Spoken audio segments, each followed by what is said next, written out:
There, buddy. We're doing good, actually. We got a nice turnout here, live on the Mixler.com with episode 163. What? Play Thumbs podcast. I know it was very last minute.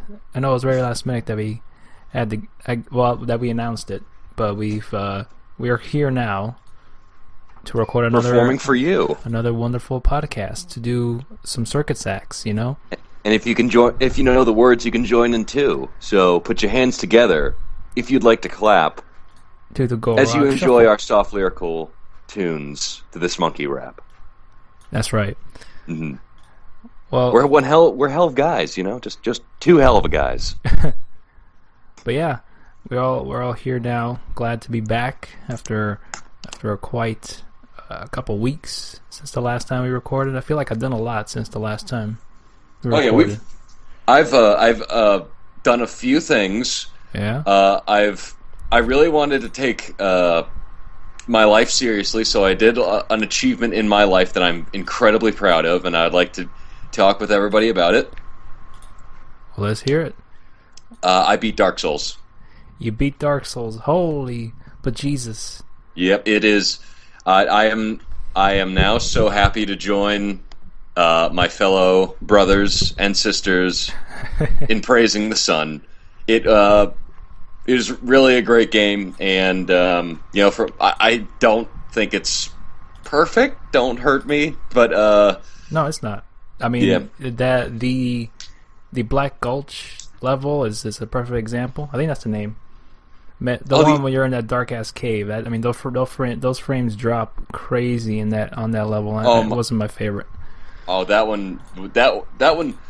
It's not even like the technical stuff, although there are some problems with the technical stuff, like the camera getting caught up on things and just like it going to 3 frames per second when when there's too many enemies. That poison place. Yeah. Where that's not good. But then there's like really arbitrary weird things, like when you finally get the ability to teleport between bonfires, which by the way comes way too late in the game, especially with On Orlando, where you cannot complete that area without humanity, and yet there's nowhere to get humanity in that place unless you walk all the way the hell back to the place where the gargoyle bat things dropped you off, go back to where you started from, then farm rats for God knows how long, and then come back. And then to beat Woodward and Bernstein, or whatever their names are, the 2 big bosses. And then, that's way too far into the game. But then the second thing is, like, why can you only teleport to some fireplaces and bonfires and not the other? But you can teleport from every bonfire to those specific teleporting ones.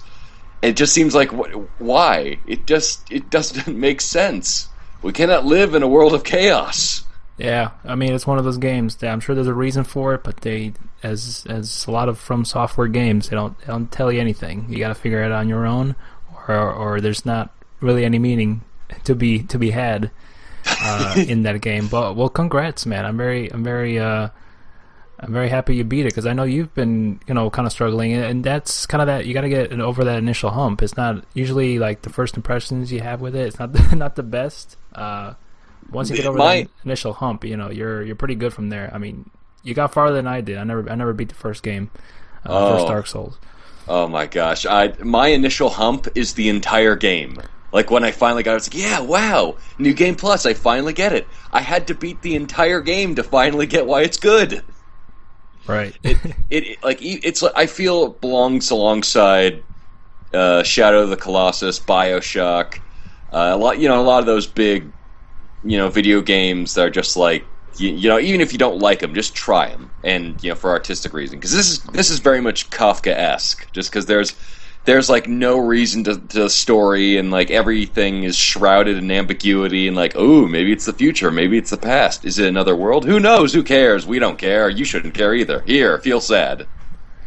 Yeah, well, I'll actually say that definitely give it a shot. It's one of those games you experience, once in a blue moon. It's just they don't make a lot of games like this, and From Software is very good at making these particular games for a particular audience that wants to be challenged, and that's what that game does. It doesn't hold your hand at all in the beginning, and you learn from doing, and you learn from your mistakes. And a lot of the times, if you do die, it's mostly your fault. And every now and then, it'll be usually the game's fault too. Maybe it gets stuck on something, or the camera gets cut off, and you're screwed. But little things like that, you kind of learn to avoid as much as possible. I agree. 85% of that, I completely agree. I think it's a challenging game. Actually, From Software does a surprisingly good job. Like, the overall story, that's a bit hit or miss, but the characters, I really think, are well developed in this kind of depressing, constantly being downtrodden world. And it is a lot of great memorization of gameplay, and it's understanding the rhythm of your enemies and your environment, and what items to bring, and preparation and jolly cooperation, and all the fun little details. There's stuff that you cannot prepare yourself for, and I will give you an example. It is right after you beat the Taurus demon, the bull demon on the castle hierarchy between the two towers. And after you go down and talk to Solaire for the first time, then you try to go across the bridge, and lo and behold, you're killed by a dragon who spews... Like, you see a couple of skeletons, and you're like, okay, I'll kill these guys and then proceed along my merry way. And then you're immediately killed by a dragon that comes out of nowhere, breathing fire, killing not only you, but all the little skeleton guys. There's no way you can prepare for that unless you've already seen it. Yeah, it's also you'll get a, I don't know, like it's definitely a different experience as well. Once you replay it again, you know what to expect, and it'll also be more enlightening, and probably a little bit more enjoyable, not as stressful as it was before the first time. Because you'll have those occasional moments where you'll get farther in the game. You're on top of the world, and the next thing you know, you get killed immediately by something you didn't even expect. So it's the unexpected, and it's also the expected once you know what to expect. Ooh, that was insane right there.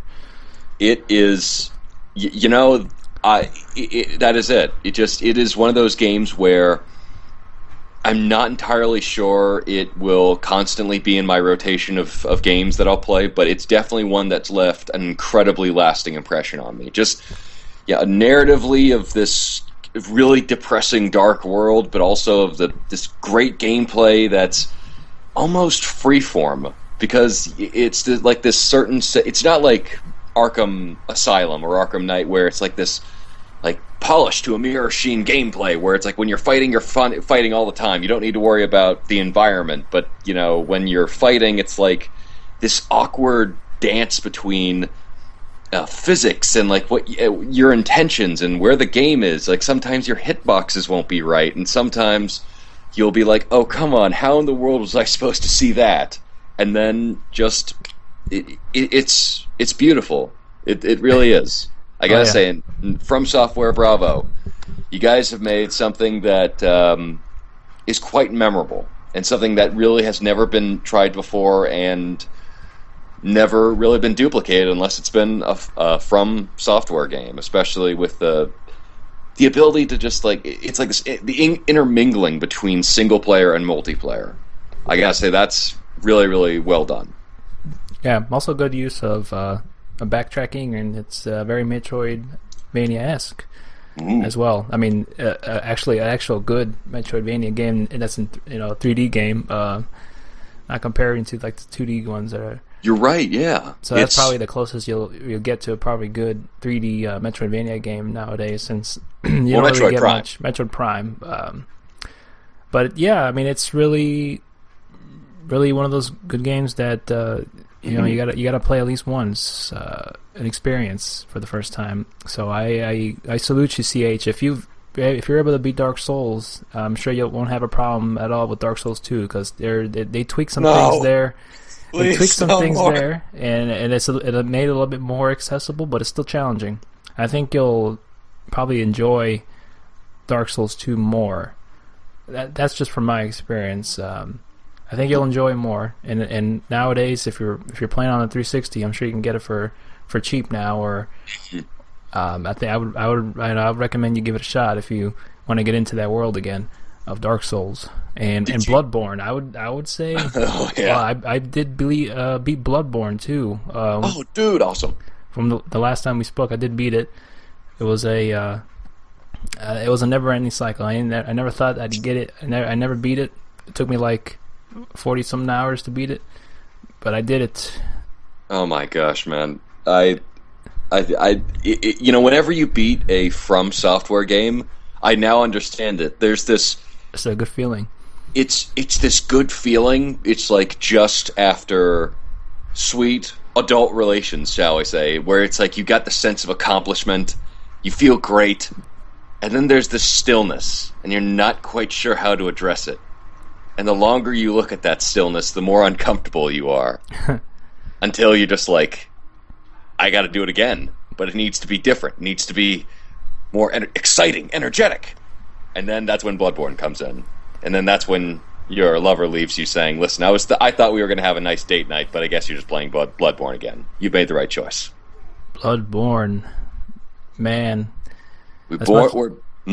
As much as I don't know, as much as I respect your decision, I get an Xbox One. I would have said that you could jump on board of the PS4, you get that Bloodborne. Dude, I was on the fence for the longest time. You know me. I was one of the guys who's just like, I just think that adopting a new console's stupid. Like the closest thing that I would get was a Wii U, and then I was looking at the games like, damn it, all my buddies are getting PS4s, and I want to play with them. And the Xbox One doesn't have that many good exclusives.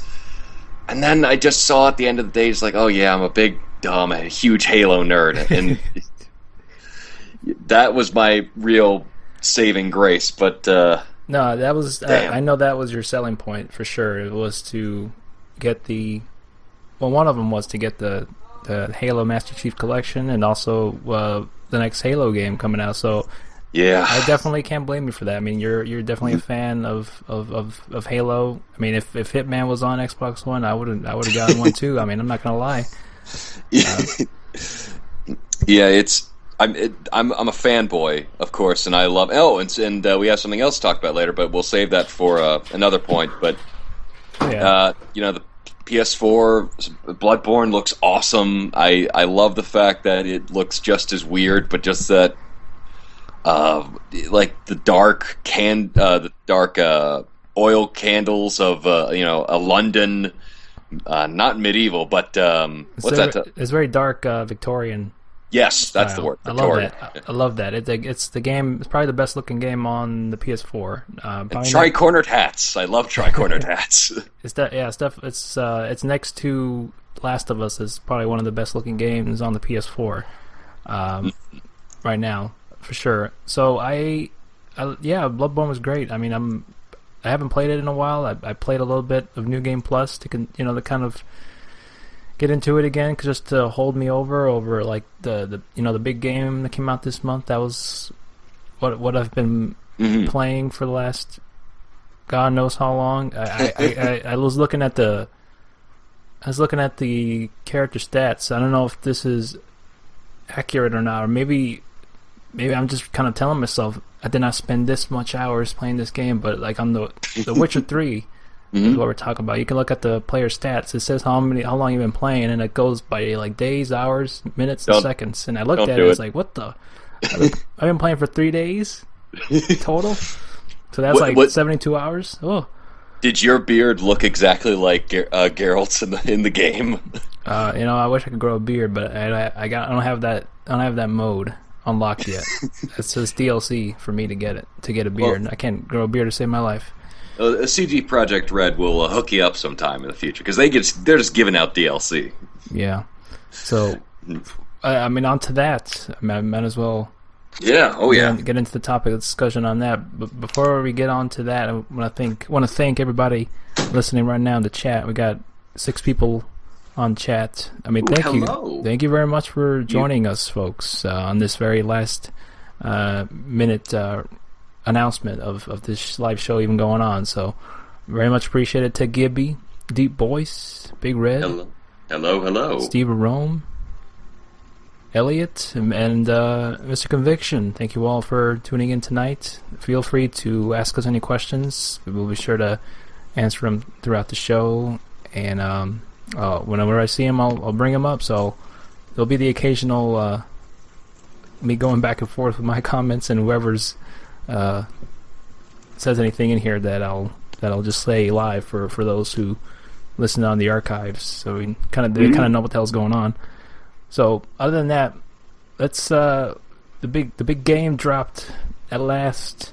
We've been waiting for years for this. The Witcher 3, CD Projekt Red's magnum opus, in my opinion. Well, they have outdone themselves.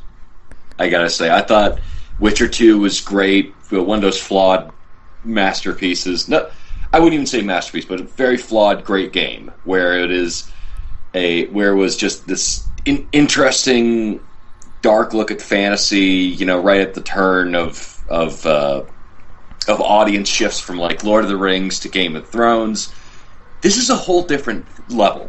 This is like going from it's its own thing, and I gotta say, it is huge. It is sprawling. It is what a game! What a lovely game!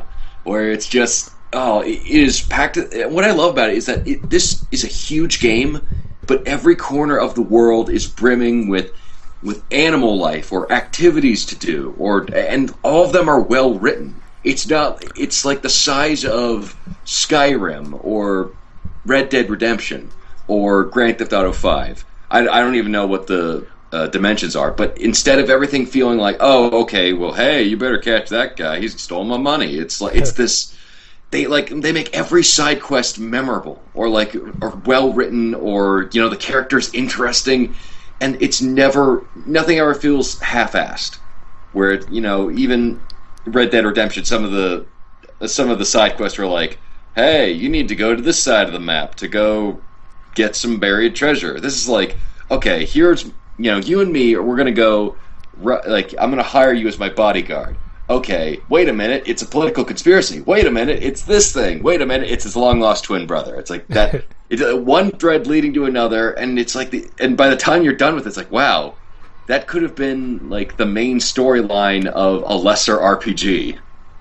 Yeah, for sure. It's a mix of a lot of games. There's Red Dead, Skyrim, and in terms of scope, and Red Dead just kind of going from place to place on horse.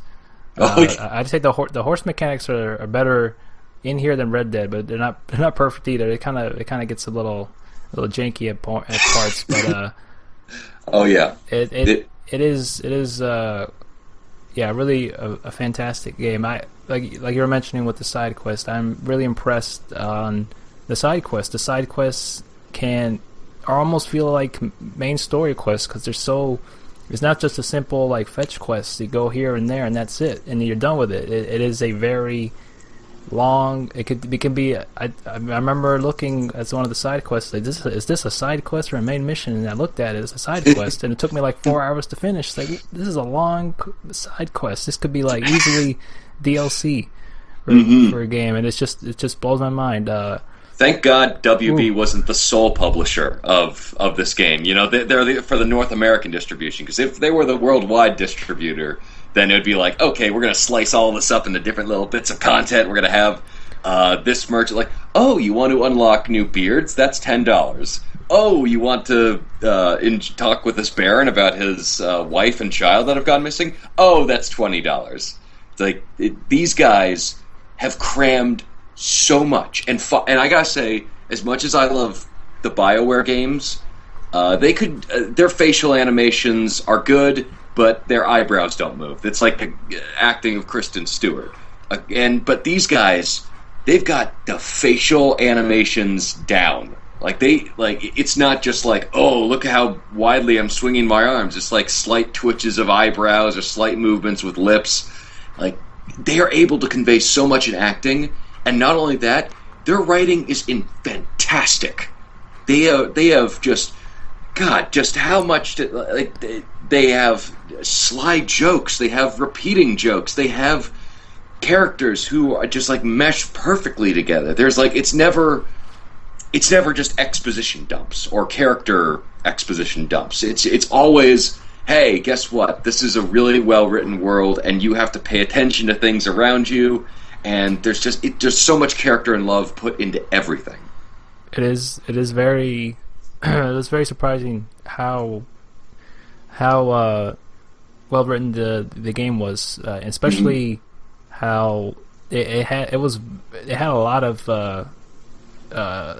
comedic elements to it. I was surprised as to how much there's so much funny moments and comedic moments in this game that I was really enjoying it. Just how you see the interacting of Geralt and his other companions. It was just so funny. That I just got done doing a side quest where they got drunk and things happened. I don't want to spoil it, but things happened. They got drunk, and it was like the most funniest thing I've ever seen. And I felt like they humanized Geralt a little bit more. I felt that there wasn't as much of that in the second game. Not to say it wasn't a bad thing, but it definitely helps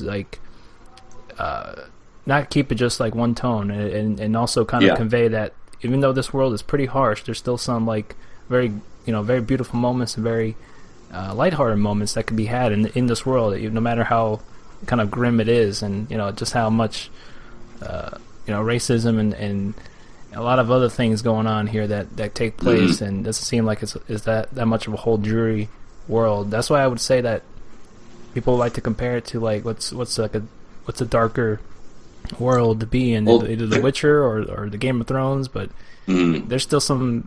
Because I don't think there's not as much of that in Game of Thrones. It's just very dark and gloomy all the time. So I can't even give it or any comparisons to that. Right. Yeah, I was just really impressed. I was really surprised to see how much of that was in here, and even in the books, there's really not much of that either in there. And to see them put that much effort into the writing and more humanizing the Geralt was really, really impressive to see. I got to agree, and I like the fact that they portray the Witchers, who essentially this dying caste of men only, since it essentially can only be men for the rights of like monster hunters, but they're dying out, and the process makes them blunted emotions. It's like they don't. Where The Witcher 2 kind of makes them emotionless, The Witcher 3 makes them with this sort of very subdued. The largest thing that you can get out of them emotionally is a smile. And it's just such a fascinating dichotomy of kind of these characters in this world. I think it's not like Game of Thrones, and I think it's more similar to a detective novel or a detective story, because these Witchers are a part of society, yet rejected by society. They hunt monsters and are paid for it, but they're feared and really loathed because of it. They are within and without. And, you essentially stay away from, unlike Game of Thrones or Lord of the Rings, where they're a part of these big climactic armies and battles. You're really on the outskirts, looking at these, where the big overall story doesn't matter. It's just this one man's personal journey and his connections with people and what he values. And, that's why, the whole Nilfgaardian war with the North, it feels so... it feels so far away and distant, where you see the ramifications of it, you meet people who are involved in it, but it just never feels like that's what you need to be focusing on, because in the story, Geralt is trying to find his apprentice Ciri, and it's just he's trying to track her down because that's really the only last remnants of a family he has, and he essentially gets together and meets his remainders of what's left of his friends and tries to really stitch together some sort of life out of it. And of course, as a Witcher, you'll be going here to there to meet very morally ambiguous characters and places where it's not just like, oh, in like for instance in Game of Thrones, if you do something in the television show version anyway, if you do something bad you could do something bad for a good reason, you can see it. This has ramifications like 3 choices down the line, where if you do something bad to do a good result, but it turns out you've done something bad that alters the character this much, and it has this ending, where you will never know, without looking at, of course, wiki story bits. But if you're just playing it straight without any helpful hints, you will never know where your choices will end up. And that's what I love about it, where it's kind of the immediate here and now with the information presented to me of what can I do. And that's really all you can do, which is, a very, very interesting moral decision to take. Right. I mean, that's what I enjoy the most out of it, because I put too much thought in the choices I make in Mass Effect, and 9 times out of 10 they usually lead to the same kind of conclusion or either 1 or 2 different alternatives of what you'll get out of a scene. But in Witcher, they continue the tradition as they did in the last game, The Witcher 2, with the choices not being indicated in any kind of color or text. They're just choices you select, and they don't really make it apparent as to if this is a good or bad choice, or if this is, as you just kind of take from it what you see in the text and just pretty much the interaction you have with a certain character that you'll feel that you'll have to act a certain way. I mean, and also felt the same way in the latter part of the game, that the choices that I made had some effects later on, like 20 hours ago. Had effects. I saw that happen and occur to me, and even one of the first choices you do make, you'll see the ramifications in just the game, pretty much telling you that there's no good or bad choice. It's just you choose the lesser evil, and that was kind of apparent in the trailer.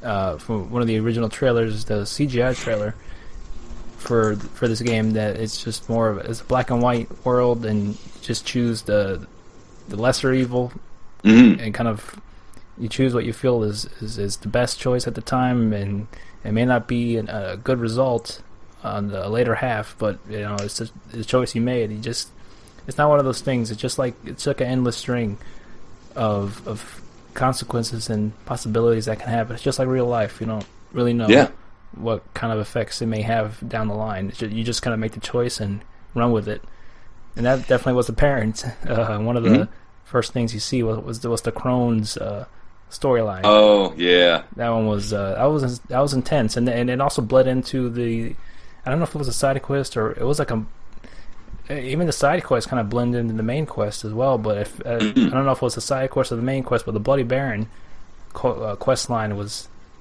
also bled into either a main or side quest as well. When that was a pretty good storyline. I enjoyed quite a lot. I mean that even the side quests have more story than Destiny. I think that is pretty safe to say, because most of the time it's just like one person telling you, "Oh, you best beware of this enemy on Jupiter or whatever. Now get the hell out of my face," and then that's it. And there's, but fortunately there are black and white choices, like, "Oh, will you stop this mugging?" or not. It's not always just like morally ambiguous all the way through, which is nice, just because it's a nice change of pace, because you got your palate cleanser of like, oh, okay, I can do like a genuinely good thing for somebody. But then I interrupted just to tell you kind of how weird this game is. Not weird, but morally conflicting it is. This woman who is an elf in the city was being hassled by 2 men. I went on over and said, like, "Hey, stop that, knock it off." And instead of her being grateful, she's like, "Oh, thanks. Now I'm gonna, they're gonna come back and make it even worse for me." I'm like, I could just say a thank you wouldn't have gone out of the way. She's like, oh, it's worse here for elves. Like, you could just say thanks or whatever. She's like, why? You didn't do anything for me. It's like, okay, you know what? Now that colored my morality here, now I will be more wary than to just randomly help people who I think are in trouble. Honestly, like things like that feel really true to life. That one especially. Like, Yeah. some people don't like being helped, even though that they're in a bad situation, and make you feel like crap. Just sticking your nose in there, even though it was, you thought it was the right thing. Because games taught you to do the right thing, and then you get yelled at for it. This is not what's supposed to happen. And listen to Spike Lee. Just do the right thing. And I think that was the same quest that I did too. It may have been that, or I don't know if she was an elf, or it was in a bar. And then later on, she like came back again, like almost like a recurring character. It's like, hey, I remember that witcher. You made a quest for me for helping me. It's like, what the hell? Where'd you come from? It's like, I helped you. What's wrong with you? That and like, for instance, I saved a guy from I won't say what, and then he comes back. It's like, oh my god, he's actually a terrible human being. Why in the world did I do that? And there's just a lot of the side characters come back in just these interesting ways, and in ways you don't normally expect. Or the whole for instance, is the worser evil sometimes better to have than the lesser? Because with you got Whoreson Jr. and his little side quest, and just figuring out how he fits into everything. And I was thinking to myself, if I do this and I get rid of this particular person, I won't say who, will it make it better or worse? Even though I was fairly determined in the beginning, like, no, this is my morality. I was like, I don't know, just because this game always trips me up. And, even characters I like in this game, like Yennefer, Triss, of course Dandelion, but who's the dwarf? Not Dalton. Zoltan. Sultan. I always think about Do as my car every time I see him. Zoltan. You got the hole in one.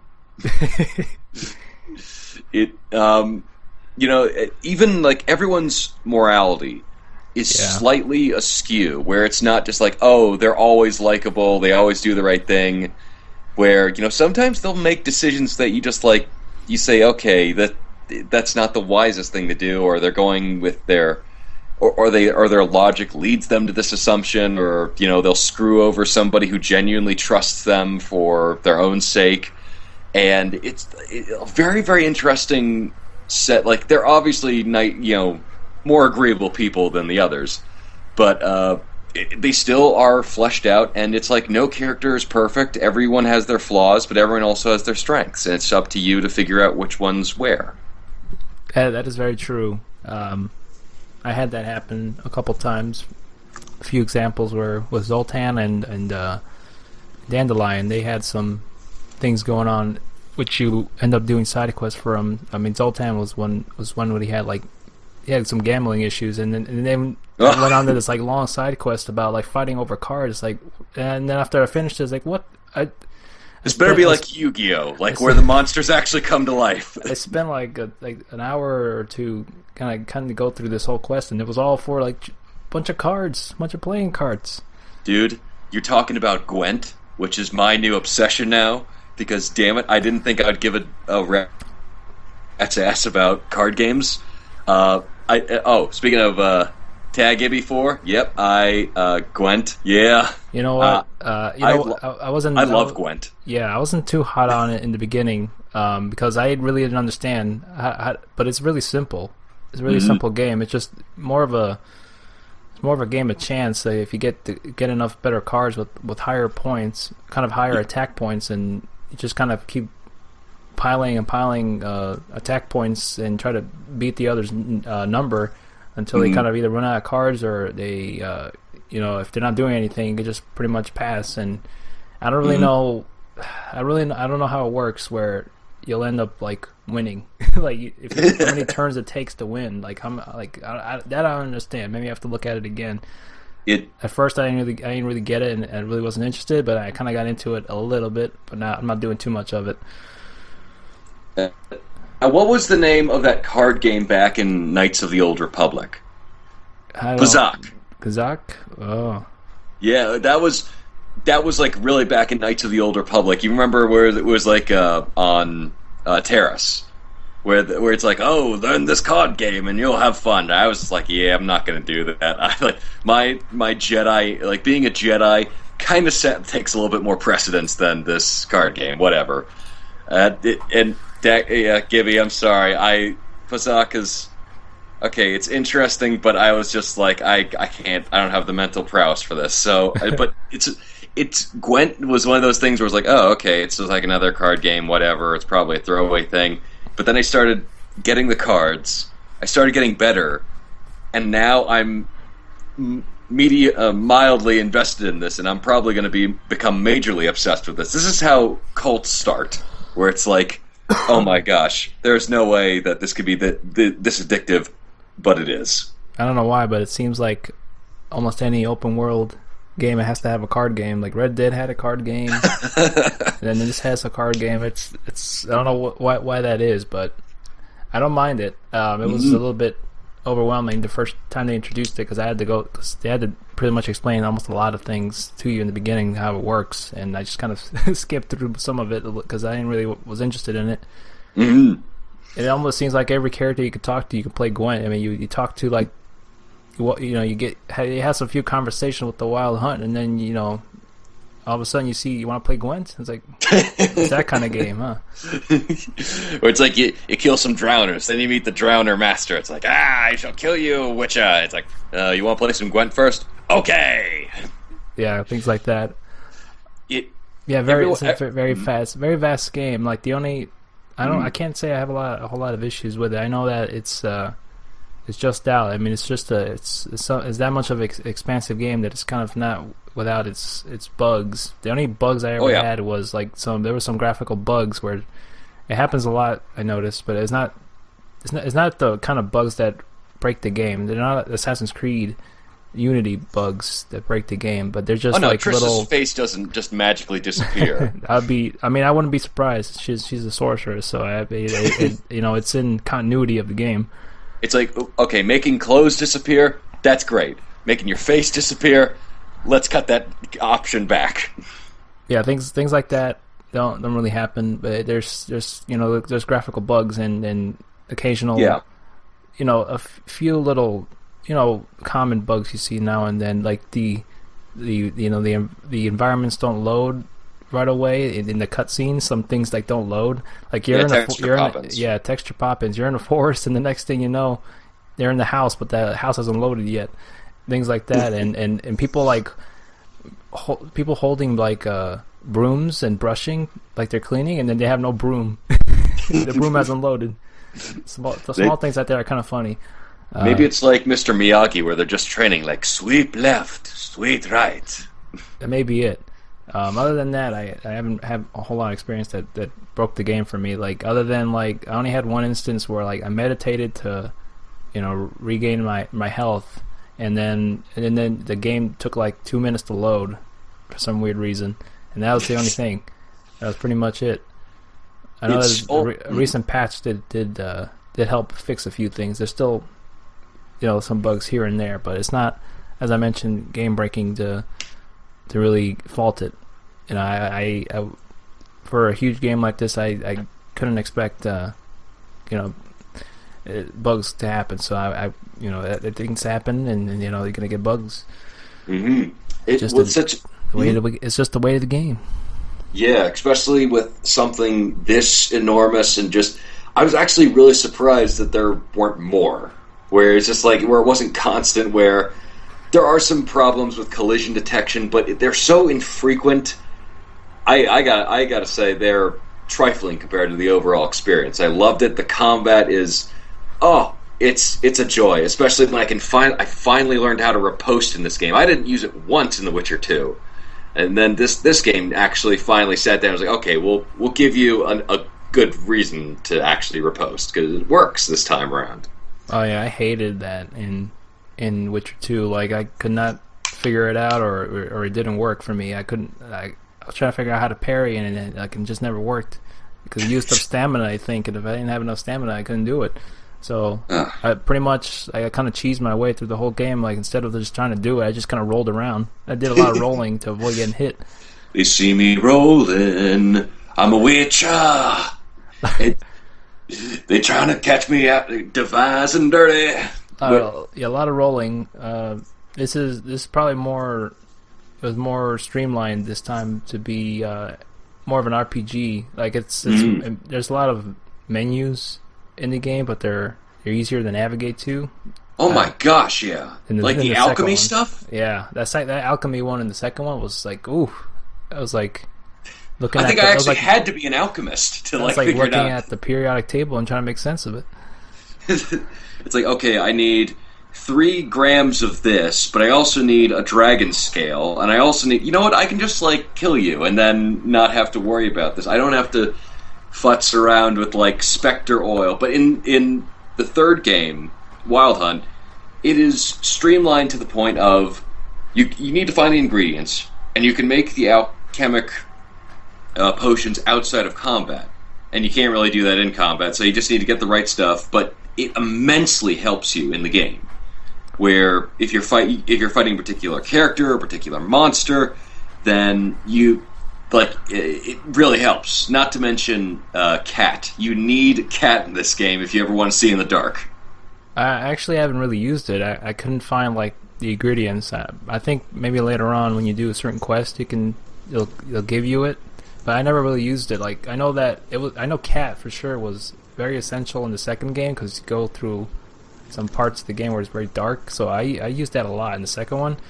I can't say for the third one that I've really used. I have not put any points in alchemy. I don't really use alchemy for my weapons at all, really. The only time I ever use it is to make bombs, and that's pretty much about it. Yeah. The bombs are very helpful, so I just kind of invest collecting any particulars that I find out in the wilderness and use them to make bombs. That's really about it. I don't really delve a lot into alchemy. It's too much work to gather ingredients and I know that it's probably useful for sure in certain situations if you really want to get into it and also like research like some of the enemies you're gonna fight. It's definitely gonna help. I ended up changing it to like the second difficulty level, which allows you to meditate and regain health. Like the normal, I think the regular difficulty doesn't allow you to do that. So it kind of because early in the game it's kind of a little bit of a initial hump to get over. And once you kind of get over it, you're good. Because I have the instinct of fighting any enemy I see, and then it's different in this one because in this one, quests and enemies have numbers on them to associate their level. So if you fight an enemy that's a higher level than you, 9 times out of 10, you're probably not going to kill them. Even if you do, it's going to take you like a while to beat them. I know I did a quest. I was like level 11, and I did a quest just to get like better armor and weapons. I did it for the sole purpose of doing that, but it was like at level 24, and I was fighting dwarves. It took me like 30 minutes to beat them because they took so long to kill because they're such a high level than me, and I was doing no damage to them. Listen, Thorin and his company are very determined to get back their gold. All right, so you should have prepared before taking them on. It felt almost like a Bloodborne boss fight. It took me that long to beat them, and I used kind of my skills and patience with Bloodborne just to overcome this. This thing that I had to do. I had to do it. I would actually say very, very yes. I agree with that. I don't know why that wasn't a sentence. I agree with you very much so in terms of the combat is very much like a From Software game where it's timing, rolling, figuring out enemies, animation ticks, and figuring out like when the right time is to parry and. If you're playing it on harder difficulties, like figuring out how to heal yourself efficiently, especially since the game doesn't pause for you to heal up and it's not immediate. Because like when you eat like a piece of wolf liver or drink water, it's slowly recovering. So you have like 10 seconds of health recovery. It's not like you get 20 points of health. Yeah, I don't mind it. I feel like it's not really one of my favorite parts to go through when is trying to recover health. Like that's why I changed the difficulty level just so that I can just immediately meditate. Even like when you're in a main quest and then you finish fighting like an enemy before a boss, you can pretty much meditate almost any time you want. I just didn't want to go through the hassle of having to collect a bunch of items and delve into alchemy to just regain my health. I felt like it was a bit too much for me to go through that. So I just kind of I went down a notch for the difficulty level, and it's still challenging enough to go through. It's just that there's some things that you can do now that you couldn't do before with a higher difficulty. Just for the example of meditating and regaining health, which you can do like on the third difficulty level and above.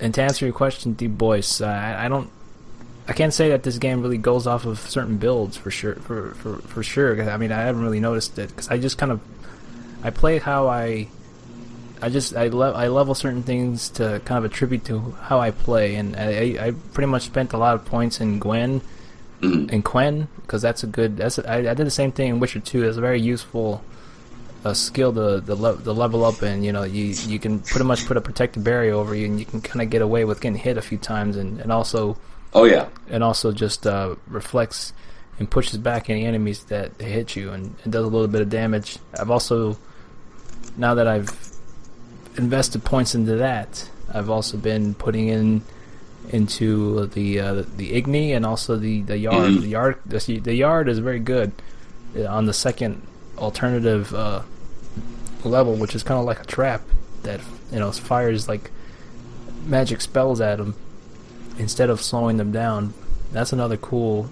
I mean, there's also alternatives to those main Witcher powers you have, which is pretty cool to put in, and you put them in like these skill diamonds, and certain things you can take out and put back in. So you can't use all of them quite yet. You got to kind of figure out what you want to do. If you want to use Quen all the time, you got to leave it in this slot. If you want to use the fire, you just got to pick and choose what you want to do. And it's only a certain amount of slots you get open until you level up more to put it into certain skills that you want to do. So I don't know if we really can say that there's certain builds. It's not like comparing it to RPGs, like Splinter Cell, like having a certain, like the Predator play style and things like that. It's just kind of there. It's more on the skills and certain powers you use that kind of make it shape the way you want to play and how you play. So if you're better at dodging, you don't really need to use Quen, so you may use something else. So depends. Yeah. Really depends. I'm a big sword guy, so I went in with light and heavy attacks first. Yeah, for sure. That's the way to go. That's what I did in Witcher 2, and also in getting up a lot of health. My gosh, that one's good too. I absolutely just wait for wait until like when they give you the level recommendations. It's best that you adhere to them as much as you might want to try, just to stick to thumb your nose at the gods. That it's probably good to try to not take on the level 28 Cyclops when you're just level 5. And I gotta say, the rock trolls in this game, those are some of my favorite species of fictional monsters ever. I just love how stupid they are. They're just like, it's adorable how dumb they are. Yeah, where they're very simple and one-minded there. And it's just like their logic is just so hilarious, but they're also, it's hard. It's like not easy. It's not easy to forget that. Oh yeah, they're kind of violent, vicious creatures, but they're so stupid that you can just trick them all the time. Like Bart and Trollo, which CD Projekt Red, you guys are good. I like you. Where they just have the way they speak. It's hilarious too. They're so imaginative, and it's always a joy to hear them talk. Yeah, I actually like interacting with them as much as like you like to fight them. They're kind of too What's the word? They're kind of too. I'm kind of trying to come up with the word here. They're kind of too ignorant to really see as a threat. You can kind of trick your way into dialogues with them a lot. You can sidestep them. Yeah, you can pretty much do what you want. You can kind of talk your way around them, which is usually the easiest part. The world is better for having these trolls in them, so I just try to avoid fighting them as much as possible. Yeah, they're kind of challenging to fight if you want to go that route. But they're involved in one quest at the end. I won't tell you what, but they are very, very tough fighters. Yeah, I think I might know what you're talking about, but there's a few instances where I did have my interactions with them. Mm-hmm. I haven't I still want to do that one quest where I'm trying to find paint for this one rock monster. Oh yeah, that's good. I haven't really gone to it yet. There's a lot. I get distracted because there's so much going on, and I kind of do the main quest and then come back to the side quests when I need to level up for another main quest that requires me to be at a higher level. I mean, usually can get away with playing certain main quests at a higher level, maybe a 2 or 3 levels above you. You can kind of get away with it. Anything above that, it's gonna be a little bit harder to get done. Enemies, take more damage, and it takes you, and you can get killed really easily too. One hit kills sometimes. It's that bad. So I wouldn't recommend it. Do some other side quests and stick to it. I will say the music is fantastic. Oh my god, yeah. That's the perfect battle music right there. And they capture each area perfectly. Like Skellige, where you have that just sweeping orchestral choir as you're sailing on the ocean. That's one of the only games where just of course Wind Waker, but just traveling on the ocean is actually enjoyable just because of how beautiful it is. Yeah, that's one of the cool things. I mean, it's really mainly used for travel. You don't really do. It's not like any boat battles you do. Nothing to the effect of Assassin's Creed. You just mainly use it as transportation to get from one map to the other. Only if you haven't been to a certain area that requires you to be on a boat would you take it. I've been kind of bad about it. Just kind of. Oh, no worries. I've been kind of in a rush in certain things. I just rather you can fast travel from a boat to the other, which is cool. I like that. You're making the environmental artists cry, but whatever. It's your prerogative. I know. It's so massive that you can kind of see a whole lot of things while even on the ocean. There's not much there, but you can see just how the scenery and the environment just in the background is just so well detailed, and everything doesn't feel repetitive or reused. Everything seems different. You know where you're at, depending on the environments, and the way you've been there so long in certain quests. They all feel fresh and new. I feel like they don't use any assets, and the whole game feels fresh. Actually, there's nothing. There's no real quest you do that's the same as the other. They're all kind of different. Absolutely, especially with the mechanics you are given in the game, whether it's dialogue or whether it's fighting or whether it's alchemy. Every time you are given a quest, it is something, at least in a variation, different.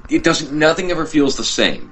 For instance, you might have to lose a fight, so you'll have to actually go against beating the crap out of your enemy, or it's maybe brewing together a potion for a certain person, or it's figuring out a wolf spell to reverse lycanthropy, I guess. Or you could just outright kill the guy if you don't like him. But it's massive and just so creative on how these people have used not only the various dialogue mechanics of figuring out how to complete a side quest, but also the gameplay mechanics as well. Yeah. Steve Rome said, "Screw that higher vampire," and I gotta say, yeah, that is. Oh boy, I did not have any oil for the higher vampire fight, and so that was just not fun. I'm trying to remember which one. Was it the one that you The one that involved people getting killed in mysterious ways every now and then. Is that the one that you're investigating? It involved a hospital. Yeah, I think you talk to. I mean, you go down in the morgue and talk to a guy in the morgue, and this other guy that works there was helping you out. Is that the one? It's the one where everyone look. It's like playing that. It's like playing the girl with the dragon tattoo, where everybody is like a perfect candidate for being the villain. Where it's like everyone is really dark and really disturbed. It's like, oh, don't you know what he did? Oh, he's got a mysterious past. He could be him. Like every single person has that in the storyline. But yeah, that's the one. Oh, yeah, I remember that one very, very vividly. I mean, that was a pretty good one. I mean, almost everything is good. You get a little bit of taste of everything. I mean, there's like a main quest I did. It felt like a horror. It felt like a horror game. Mm-hmm. And there's also, I like how they take elements from other games, and it's like it's just more investigative. It's more like Batman doing some of these like doing this kind of scanning into this like Witcher mode, and you're following tracks, and it's like almost like an investigative game in this fantasy world. I like that. Yeah. And I didn't have that much of a tough time fighting that boss, actually. I don't know, because it was on a different difficulty level, or I think I was a little bit higher up in level when I played that quest, so that maybe that's why it wasn't too bad for me. Okay. But I remember that one pretty vividly. It was pretty interesting. That was different as everything else is in some of these bosses. So fortunately I didn't have a tough time with that. So kudos or my regards to anyone who was able to get past it if they had that much of a tough time with it. I was probably rushing into it. I love to rush into quests I know nothing about, nor check to make sure if I'm even prepared for them. For instance, there was in Novigrad. There's this there was this guy who was royalty, just walking along, and he was being attacked by a bunch of thugs. And obviously there was something amiss, and I wasn't privy to it. And he told me, "Oh, I'll hire you as my bodyguard." And this is just like a random chance side quest encounter. And then we go along, and we're walking along the pier, and I defend him for the first attack, and then the second attack, he gets killed. And then I fail the quest, and I will never know what the ending of that storyline is. Oh, wow. Unless I play it again. It doesn't like give you like one of those retry things, it just No. dies and just ends? Oh, shit. That's it. That's what I love about this game. When it says, you have failed. Quest failed. That's it. There's like, no, what is it? Like Elizabeth died. You got to go back to the starting point. It's like, no, if like, of course there are like the main quest storyline items, but like if you die, like then it's failure. But if, for instance, I missed a couple of opportunities in the starting area where I didn't understand kind of the mechanics of the game, and going with the main quest sometimes locks you out of the side quests. And when I finally met up with the prologue ending with that particular person, male or female, who essentially sweeps you along and says, "Come on, we need to go meet the person who's very important." And then I locked myself out of those quests because I had decided to continue the main quest. I thought there was like kind of like Deus Ex or A Human Revolution or Mass Effect, where I'd be able to go back to it, but I wasn't, and I had missed I missed them, and so that's what I did with the main quest. And I realized, okay, I probably got to do side quests first if I want to complete them all, and then the main quests. Yeah, I think that happened to me once. I have one failed quest that I failed. I don't remember what it is off the top of my head. I have many. Yeah, fortunately, I've only had one failed quest, and I think that may be large in part to me going ahead and doing the main quest first, and then affecting the side quest. So that's probably what happened. But since then, I kind of been, once I figured that out, I kind of been hesitant to continue main quests without doing the side quests first, because I know there's some side quests you can do that present themselves, and like, as much as I'm sure those side quests are good, and they've been most of for the 10 out of 10 out of the most part. Like, I want to continue the main quest. Like, damn it, I want to get to the main quest, but I also want to see what the side quest is about. So it's like, You gotta decide what you want to do, but it just depends on how you want to go about it, for sure. Hmm. But right now, just for me to not to miss anything and not to rush into it too much, I just want to enjoy as much as everything I can. I know there's still so much I haven't seen yet. Some areas I haven't discovered that who Oh yeah. knows what could be there. There could be side quests there too. I have so much Mhm. question marks on every place I go to. I have not yet seen. It So good, so so much good. so much content, and I haven't even beaten the game. It's just so huge and just so incredibly detailed, and it is just a universe unto itself. I applaud CD Projekt Red. You guys have made an incredible game, easy contender for Game of the Year. This is going to be the gold standard with which all the other games are going to be judged later in the year. Absolutely. I mean, even then, I mean, I know that after you beat it, you can still continue on to a whole lot of other things that you haven't even seen, and continue ranking up in level and unlocking newer spell skills. That there's so much there. I can't even imagine what they are all about. And even considering that they have like expansion pass you can buy for $30. Yeah, Yeah, I mean they're working on it right now. They haven't come out yet because, I mean they're actually working on it. It's not like, oh, yeah, we slotted it away for a week down the line so that we can trick you on to getting it. which I'm glad that they're taking that approach and not having it just be readily available now, because there's still so much in this game that I haven't even seen yet, and I'm still like, I think I'm very far near the end of the main quest. I feel it in my gut, but there's still so much other stuff that I haven't seen yet, other locations I haven't yet to discover, and hidden caves and so much other things. Witcher contracts that are all over the board. Is like shit, so much to do, and Yeah. even including that expansion pass to like this 30 hours of content for $30, which is a great deal. You don't get that a lot in other games like that. And they'd be offering a hand an arm and a hand for that. A la, Destiny and Mhm. Evolve, things like that. It is just it, and the fact is, I love reading just like everything from the message boards to the books of just figuring out the universe. But I just have like I should be like having Geralt carry like just this sack of books around with him, just because it is getting pretty bad. Because I want to know as much of the lore as possible, so I'll like leave people's swords where they lie. Sometimes I won't even take their supplies, but their books. Oh, you better believe I'm taking those books. Yeah, I do early on in the game where you're like at a low level and you're just trying to get as much money as possible and higher attack weapons and armor. You like you just pretty much take everything. You take everything. Like you don't even care. Like you just go in someone's house in their sleep. Like I went to like a swordsman that I go to often to craft some things. I just go into his house like late at night. I just steal the stuff, and they don't do anything to you. So unless you steal in front of guards, they'll like react. But practically everyone's pretty cool with you taking their stuff, whether it be Yeah. ingredients or weapons and all Hey, sorts of crap. it's a Witcher with two big ass swords who just took down a giant.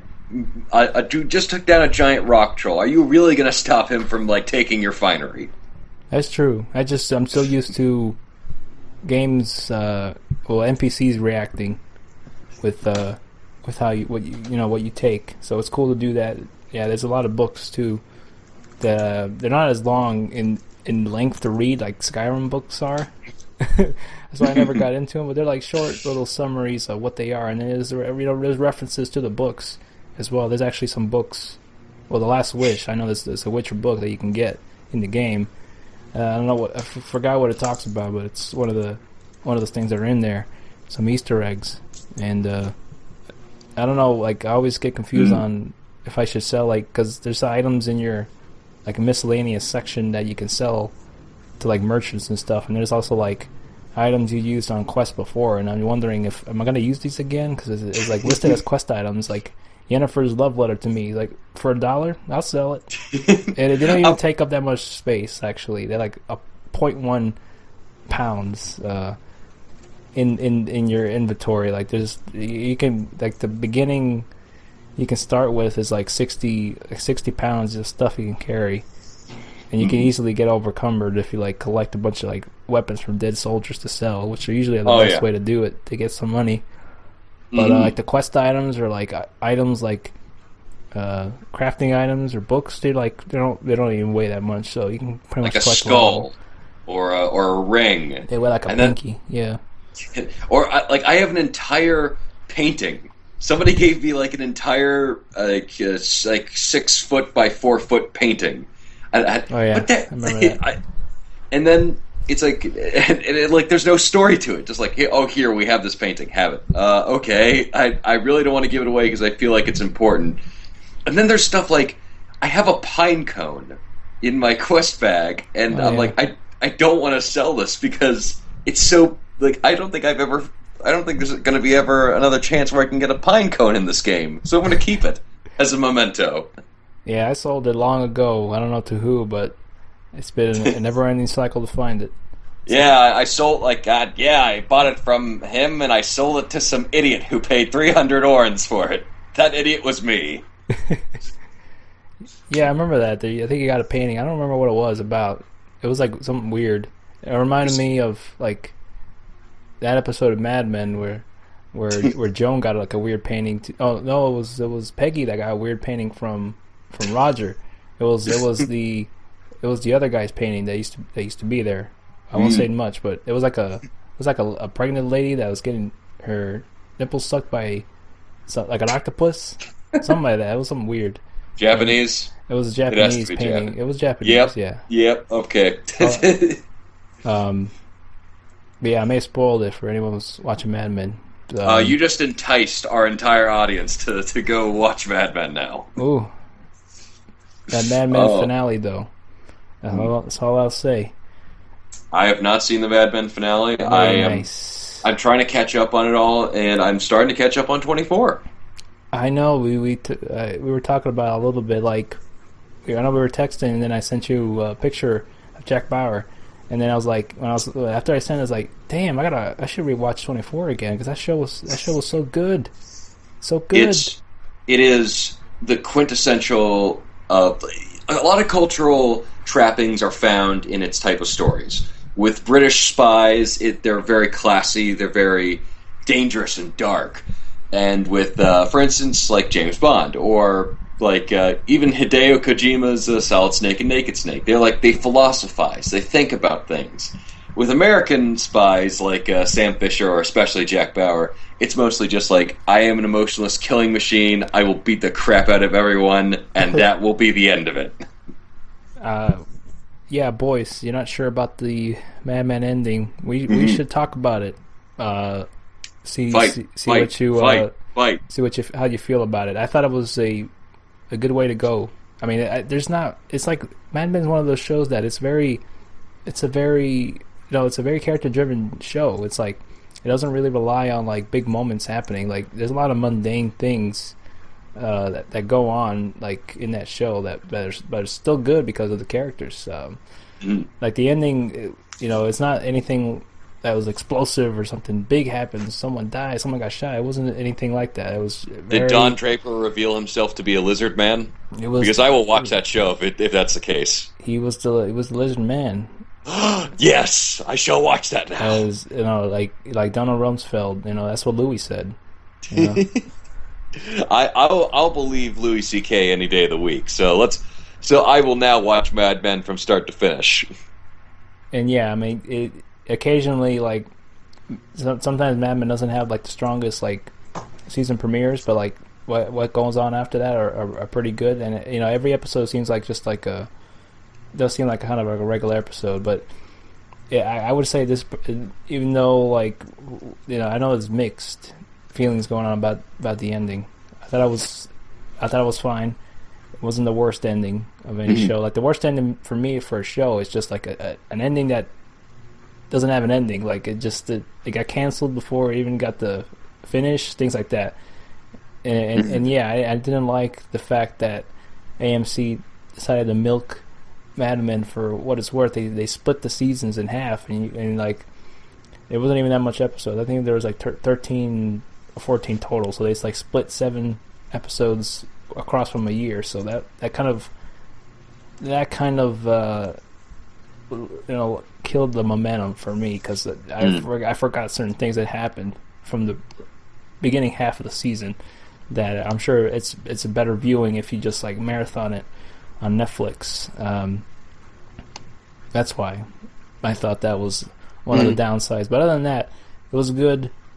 I'm sad it's over. I think it was one of the best shows out there for sure. On top of like a slew of other great shows AMC has. Like AMC, Mad Men and Breaking Bad are like the pinnacle of probably what AMC will ever do. Yeah. Well, hey, you're missing the big staple mark, The Walking Dead. Which just comes back every season with great writing. Nah. I can't say that with a straight face. It's bad. It is just not even good. And yes, I mean, it has just gotten. I don't care anymore. It's I haven't cared since season 4, I think. I did. It had so much promise. It had so much promise to be a great show, and then it pooped the bed.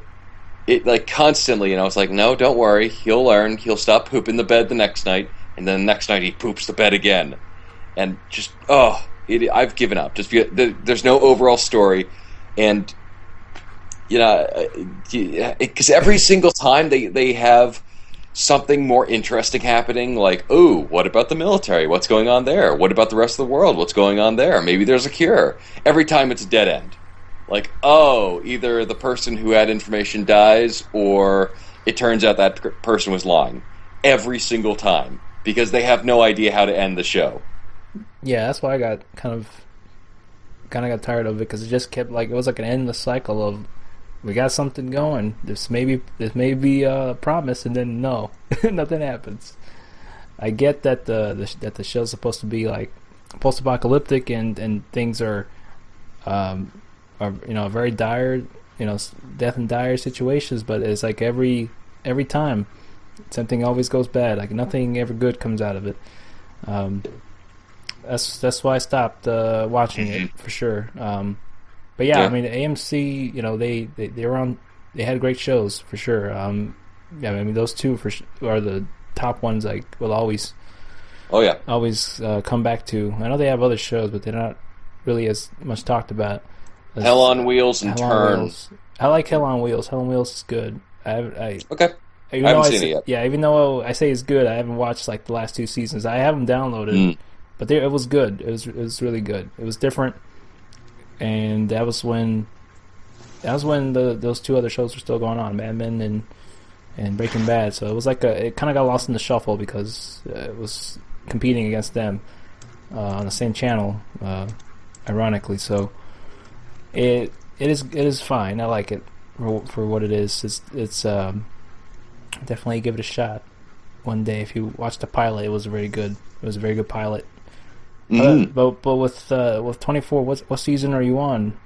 I'm starting with the most recent one. It's not Redemption. I did see Redemption a while ago, but that was the TV movie, right?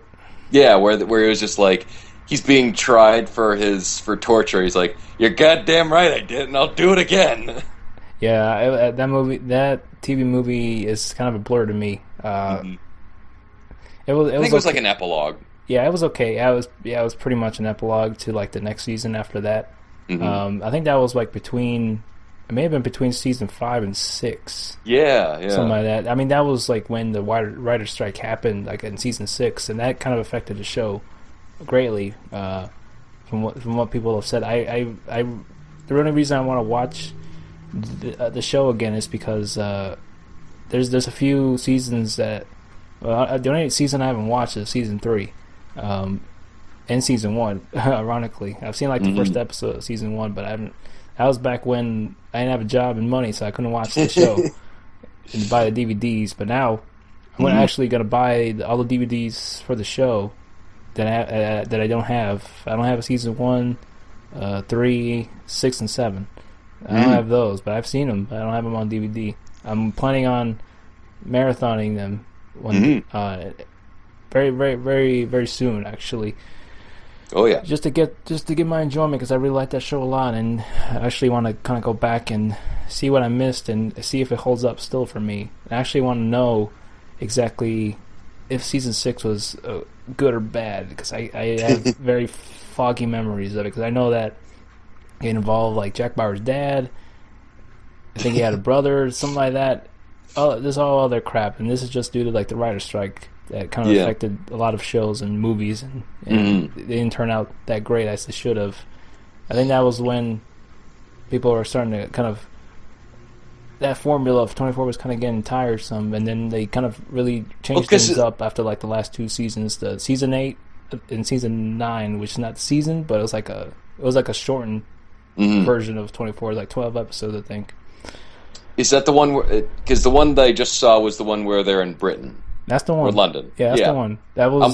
Watched the first episode of that. Very good. Yes, that one was really good. I think that's. After watching that, I think it benefited them a lot to split the show in half instead of having 24 episodes, which was a tradition before then, to have 24 episodes, and that sometimes kind of boggled down the show a little bit because they had to drag it out for a while. Yeah.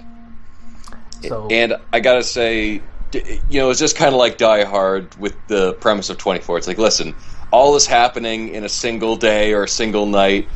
Okay, we can believe that. Just like it just seemed like every single day, though, it was like 24 hours of like huge terrorist plots, and Jack Bauer's essentially Superman at this point, because I don't think I've ever seen him sleep in a season of 24. Yeah, and they always made that joke if like they ever used the bathroom on that show, because you're always following them every time, and they always say like maybe they went to the bathroom during commercial, so you don't see. He was doing it as he went, just like, I don't have time for the bathroom, and then just like peed himself to scare the terrorists. Like, I'm a man who will pee himself for his country on himself. What do you think I'll do to you? But that's what that was the last. That was the last. I consider it a season, even though they won't put it on as a season, but it definitely considered as more of an expansion of like the last season. Anyways, it was another season. That's all I'll say. It was like split in half. But yes, you've been watching that. I've been trying to get you to watch that for a while, to kind of finish it, just to get your thoughts on it, because I know that was for me, that was probably one of the. That's what reinvigorated my love for 24. Like, this is why this is good, and I enjoyed it a lot. There wasn't really, I don't think little to no torture in this one. They didn't really use it anymore. It kind of lost that crutch of doing that, because that was the gimmick, really. There was like torture scenes a lot. That was back when. Well, that was when the Patriot Act kicked up, and it's like, how far should we be going? And now we've realized, that was a little too far. Oh yeah, I mean, he'll do some certain things that are like alternatives to torture, but he'll he's not afraid to like break someone's arm in this season, but it's not as excessive, which, and I never had a problem with it, but it sometimes got overused. Tell me where the bomb is, or I swear to God I'll make you listen to Nickelback on a loop. Oh no, I'll tell you everything. And they say that a hero save us. Nickelback. So you said you watched the first episode, right? Or yes. Is that all you watched? Yep, I've only seen the first episode so far. I really loved it. I loved the setting, because everyone is interesting now. It's not just like everyone at CTU. It's actually like, it's a wide span of people. It's like the politics of what's going on with the president, and very West Wing of one of the subplots they have going on. But they, very interesting politics with the president, dealing with what's going on in England, and Jack kind of being in the microcosm of all this, and like, how does he connect to all this, and kind of Jack being the mysterious element this time, which I really like. And it's not always great to see Chloe again, and it's just this really, really well built pilot. I really like the show, and hope to continue on with it. Now the only thing I hope for. No, actually, no, I don't hope for that. I was about to say I hope for a continuation of Prison Break, but that ended well. I love that show. I'm glad it ended. I don't want any more. I never got into that show. I never watched it in when it was big. The only thing I have close to any resemblance, which I'm sure it's not remotely close to, it was like it's the Prison Break game. I saw that. Then you've seen the series. You don't need to watch it. I saw that review on XPlay one time. I was like, oof. It kind of deterred me from watching the show. I was like, oof. I'm sure the show's a hell of a lot different than that. I mean, no, it's the exact same. I also had the same feeling like for like the Lost game too. Like, ooh. Oof. It was in the games. You know what was really weird is that the Prison Break game came out like 2 years ago, and the show ended back in like 2007. It's like, who is still waiting for the video game adaptation? Like, I know, like, Striking When the Iron was hot with the Game of Thrones game, not the Telltale one, but the one before, the 24 game, the NCIS games, or, whatever. But it's just like, who's still waiting for, like, who's that, like, one rabid fan? It's like, you better make a Prison Break game or I will boycott your company. It's like, oh, his dad's a senator. We better listen to him. And, that was a very good series. That series definitely benefits from Netflix, because, it did, like, when it was on TV, Prison Break did drag on for a little too long.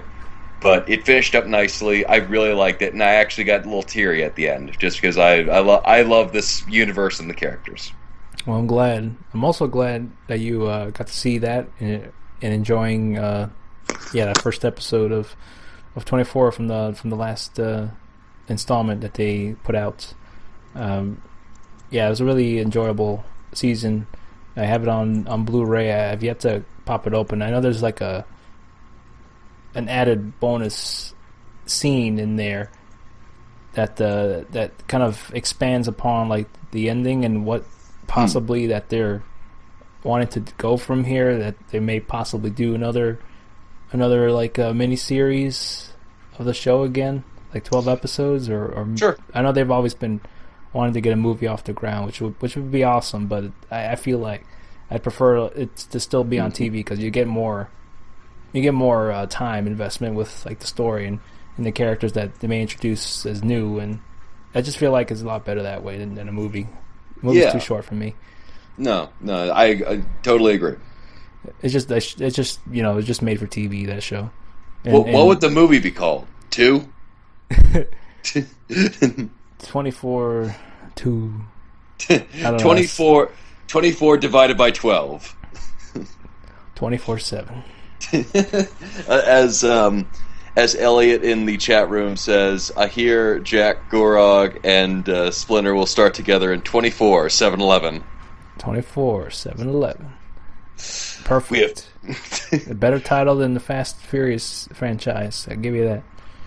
They just got, I don't even know what the naming thing is. Like, Furious 7. Okay, I get it. That's apparently supposed to be a Seven Samurai illusion, but it's like, okay, whatever. Now it's going to be like Fast and Furious 8. Like, you guys aren't even trying anymore. Right. But yeah, I mean, I really, I'm going to do that. I don't know if I'll actually probably will watch the first episode of the show today online, so I'll probably do that. Of 24. I just kind of, I'm into that. I'm getting back into 24 again. I have that 24 fever. I'm itching to watch it again. Got that Uber Patriot just like firing up. It's like, let me take out those Taliban scum. It just excites me to go back and watch it again. Just see characters that I love watching the show, which one of the big things of the show was that any of the characters you like will most likely die. So it was good. It's good to see like some of the characters that do die again in the show from the start, and kind of continuing the expansion of Jack Bauer as a character, and then also the expansion of stories that happen with other characters, and just kind of see how they end up and where Jack Bauer goes, because CTU ended up getting disbanded later on in the series, so that they're kind of no more anymore. Did it become fourth echelon? Well, nah, it was like a kind of split up into like subdivision, within like national security or something like that. But it became Homeland Security, and everyth's been all right since it formed. You know what? It was actually like third echelon actually, because because there's too many. It was also one of the other running themes and things that went on the show that also deterred from it in some way. It was like everyone was a mole. That there was someone infiltrated it within TTU, giving out information to the enemy and telling them what information they have, and if they're gonna drop on them in many minutes. So that was one of the other running themes that happened in there. It's like anyone could be. That was the themes. Like every season, you prepare yourselves. Like someone is corrupted within the White House, because you always follow a storyline going on in the White House. Someone is a mole in CTU. Someone will die this season. You'll kind of have your like checklist. Jack Bauer will say "damn it" like 200 times. Like anyone can die in the show unless you're Kiefer Sutherland. Unless you're him, he is, because he's Big Boss. You can't kill off Big Boss that easily. He's Big Boss and Jack Bauer. That's two roles of a lifetime. All he needs to do is play Sam Fisher and James Bond, and he'll be good. We'll see how he fares in Metal Gear, because from like things that I hear, he doesn't really talk that much, so it may be kind of disappointing. Mm-hmm. He's kind of more of a quiet character in this one. Here's hoping, because he's a good actor, and I would actually love to see him take on James Bond just to see what his British accent would be like. Oh man, it's like, top of the morning to you. Well, he's also hip, hip, cheerio. Deep Voice also said he's also a vampire too. Remember that? He was also a vampire in the Lost Boys. Oh my God! Need to rewatch Lost Boys. What a great film that just never. But don't anyone say it's a great film, because then Hollywood will remake it. No.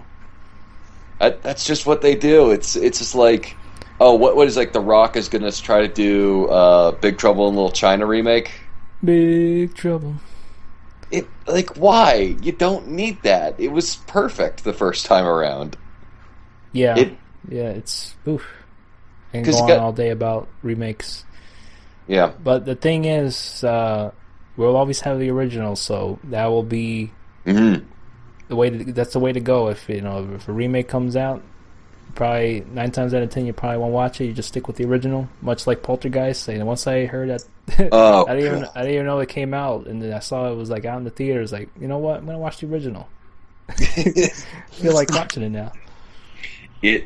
At least, hey, I mean, it brings awareness for the original, and that's good. I mean, it's just like American Psycho was not like a shot-for-shot remake, and the only thing they added was Vince Vaughn, like, sadly masturbating. That's not what audiences want to see anywhere. Yeah, Vince Vaughn's already creepy. I mean, him masturbating he's overdoing it. Yeah, it's like, creepy. Get it? Because he's weird. It's like, okay, just stop.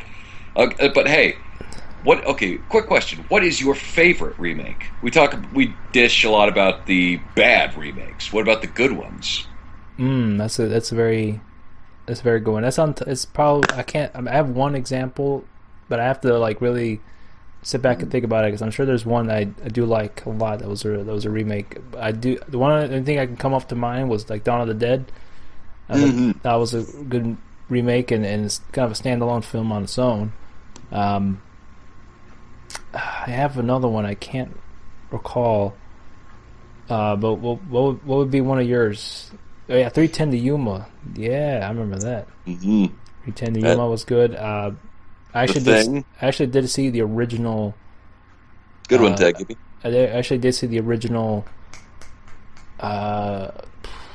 The Western with Jeff Bridges, the Coen Brothers movie. Oh, True Grit. True Grit. I've seen both of them actually. Those are both pretty good. with John Wayne and fill your hands, you son of a bitch. Good old John Wayne. You can always anticipate him to be completely drunk and out of his mind. The Fly, good one. Surprisingly, a large amount of horror films have had really good remakes. This one's going to be a bit of a controversial one, but I really, really liked Peter Jackson's King Kong. King Kong. He ain't got shit on me. Yeah, And it wasn't bad. It was like it was really well made put together film. Like, I mean, obviously, compared to like the original, with just in terms of like the effects, it was definitely on a league in its own. But it was like one of those, it was one of those movies I'm sure that is beloved, seen as a classic. They try to do that same thing with like Day of the Earth stood still. I mean, even though like oh god, even though the effects were like a lot better than the original, but it just didn't have the same storytelling. No. Actually, storytelling that the original one had. So that I was would love for example. I mean, Keanu Reeves was perfect as Klaatu. Where you should let me go, just because like he's perfect at like he's either like a really good vengeance-seeking. He's really good as a blank-slated automaton, which is why he was great in The Matrix and The Day the Earth Stood Still. Or he's really good as a bodacious surfer, which is why he was great in Street Kings and Bill and Ted's Excellent Adventure. Mm-hmm.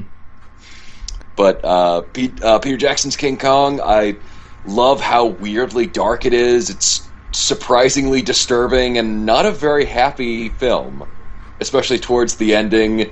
I love the fact that they chose Jack Black as essentially Orson Welles. He's like that for some reason seems to work perfectly, and not actually Orson Welles, but essentially channeling the spirit of him. And it's just such a terrifically weird movie.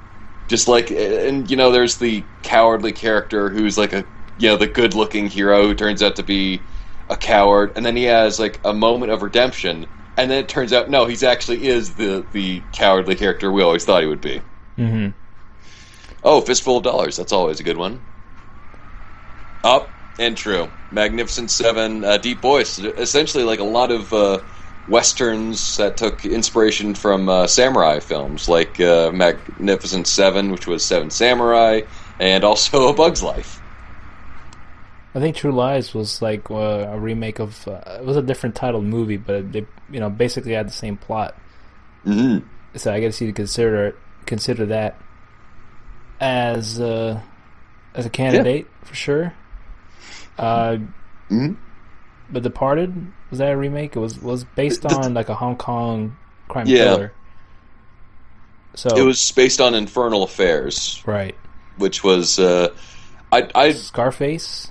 Yeah, Scarface was. There was one. It was based on one from the 1930s. I think that was one about Al Capone. And then this one, and then the 70s one was just Tony Montana. One of the that were on remakes. One of the other things that, what is one movie you like to see a sequel to? As much as like there's a whole lot of sequels out nowadays, but like what would you say like was the movie that never got a sequel? Much like video games that never got a sequel to that could have had some potential. I'll tell you one for sure. This is my number one movie I like to see a sequel to. Now, picture this. I'm sure some of you will get this just by naming off the cast from the original. Mm-hmm. We had Ben Stiller, William H. Macy, Paul Rubens, Kel Mitchell. It was Hank Azaria. And Janine Garofalo. And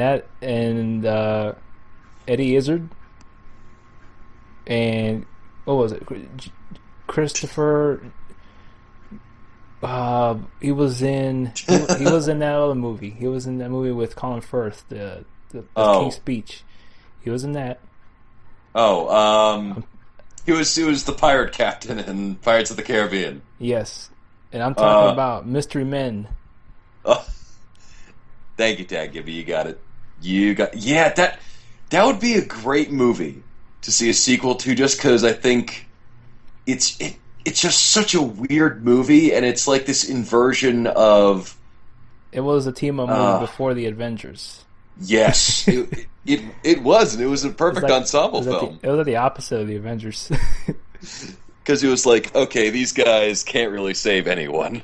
Yeah, it just they all had like they had like all their unique not even well, they had unique skills or like somewhat abilities. Like most of them didn't have real superpowers. Like Ben Stiller's character was like he would just get mad. Mr. Fury. I mean, like his power. So you like go like all beast mode on someone and just like, but it wouldn't even be that bad. He'd just get mad. And then He like wasn't even like a super angry. It wasn't like Hulk. It was uh, just like, I'm angry. That's it. but and then Hank Azaria was like he just like threw forks. He was like the master of silverware. And Cal Mitchell as the man who can be invisible when no one's watching him. Yeah, I actually want to see it again. Oh, To give me. that. Mhm. I love that movie. That movie was awesome. It had a great cast. Like even before like they were really that big. I mean, Ben Stiller was already big, but there's some other ones in there that you never think you'll see them in that movie like right now as they are. Actually, yeah, that would be my number one movie I'd like to see a sequel to. It never got one. I'm surprised it never did, which is a shame. I'm sure they Yeah. could do it now. That would be, I mean, maybe do like a comedic version of Watchmen. Like they're older and then they get back Yeah. together. They could do it like that. They could be like That'd be pretty Watchmen. cool. Yeah, Yeah. I'm pretty sure Kel Mitchell's not really doing much now, so I think they can get him on the horn. he's essential. The Matrix. There was never a sequel to The Matrix, so I'd like for them to make one. It's really a shame because it's like, oh, The Matrix, that's a really good movie. We should make a sequel, but too bad they never did. It's just real a darn shame. I see what you're getting at.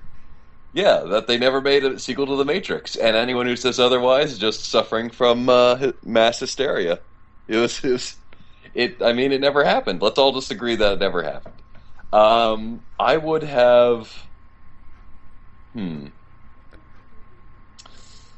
of course, Tron Legacy. I guess now since Disney's closing it down since Tomorrowland bombed, which is not Tron Legacy's fault. It's like I said it was like beating up your dog because the mail didn't arrive. Like that, like that's no reason. Like you were in pre-production. Tron Legacy sold well in theaters and did gangbusters in Blu-ray and DVD sales. What are you guys doing? And so anyway, Disney continues to mess it up. But I'm gonna actually go with another one. The Rocketeer. The Uh, Rocketeer. Ooh, yeah, it was Disney's other first attempt at superhero stardom, and it had a really good cast, including Jennifer Connelly, Timothy Dalton.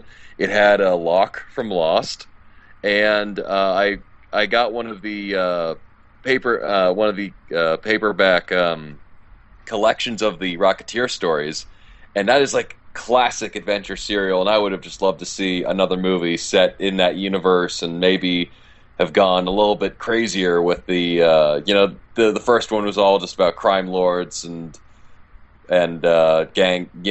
Essentially, the movie ends with the police and the gangsters fighting against Nazis together because they're American, and like that's the only reason they're fighting together.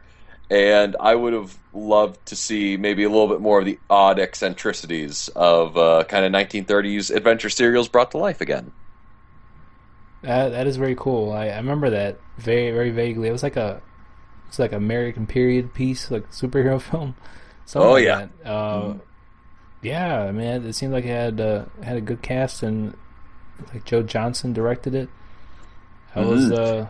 Joe Johnson is America circa 1950s in human form.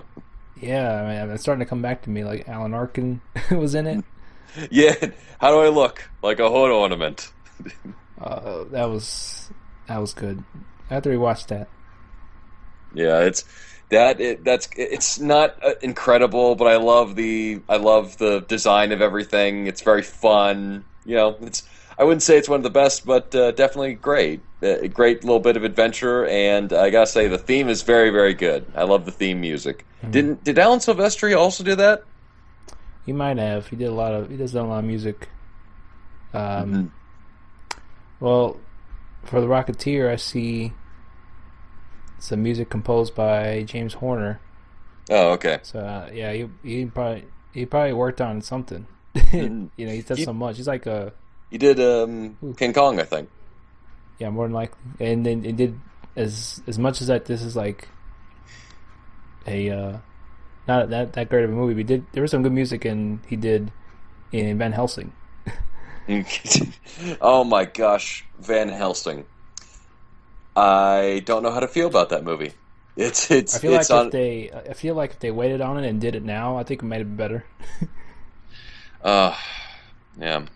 It's I don't know. It feels like I really should have thought that should have casted somebody that wasn't Hugh Jackman. Like he was good in the role, but I just feel like dude, you're just doing Wolverine with a crossbow. Yeah, now that I think about it, that's pretty much kind of pretty much no different than Wolverine, just without the claws. And it was just it was yeah, it's one of those kind of dumb popcorn movies. Just out of the product of like what was it? Steven Summers kind of he Yeah, does a lot of that. Kind of like a it was very kind of mindless uh, action movies. yeah. But Yeah. just The Mummy, the just what it first GI does. Yeah. Joe, and Well, did this. The Mummy series is kind of a guilty pleasure for me, but Yeah. that's how it is. I mean, it's supposed to be Mhm. kind of that way. It's not supposed to really make you think. It's not like Michael Bay action film where it's just all stupid. He tries. Oh yeah, yeah. Well, He actually. he's far beyond Michael Bay in terms of like actual filmmaking, not just like filming explosions. Not to mention, I gotta say, David Wenham in Van Helsing is incredible as the comic relief. Like he is acting his ass off for this, and it like if you don't smile every time he pops on the scene, you just don't have a soul. Now, what about another Dark Man movie with Liam Neeson? I'd be down with that. I would like let's get Dark Man. Dark Man Returns. Make it the Dark Knight of Dark Man. Dark Man Returns. Well, instead, like we blew him up. So let's like throw him in a volcano and then have him come back as an even more scarred hero. Dark Man was that was like a very obscure movie and character. Like what was his gimmick? Like did he even have superpowers? He was Liam Neeson. That's his All superpower. right, that's good enough for me. That's if I had to choose between like having invisibility or like super speed, I'd choose just to have Liam Neeson, just to be Liam Neeson. That's the Where's my family? best superpower of all. Well, that's pretty good. Thank you. Uh, Just whatever you do, just do not take his. You can mess with him all you want. Just don't mess with his family. as much as like this is also a guilty pleasure movie too. I actually like. I really wish they'd done a sequel to The Shadow Oh yeah, with Alec with Baldwin. Alec Baldwin. Yeah. That one What was if that movie he, wasn't that bad. It he, wasn't he great, but fights Genghis Khan? yeah, What? Genghis Khan and I love that. so Ian McKellen was in it. Oh,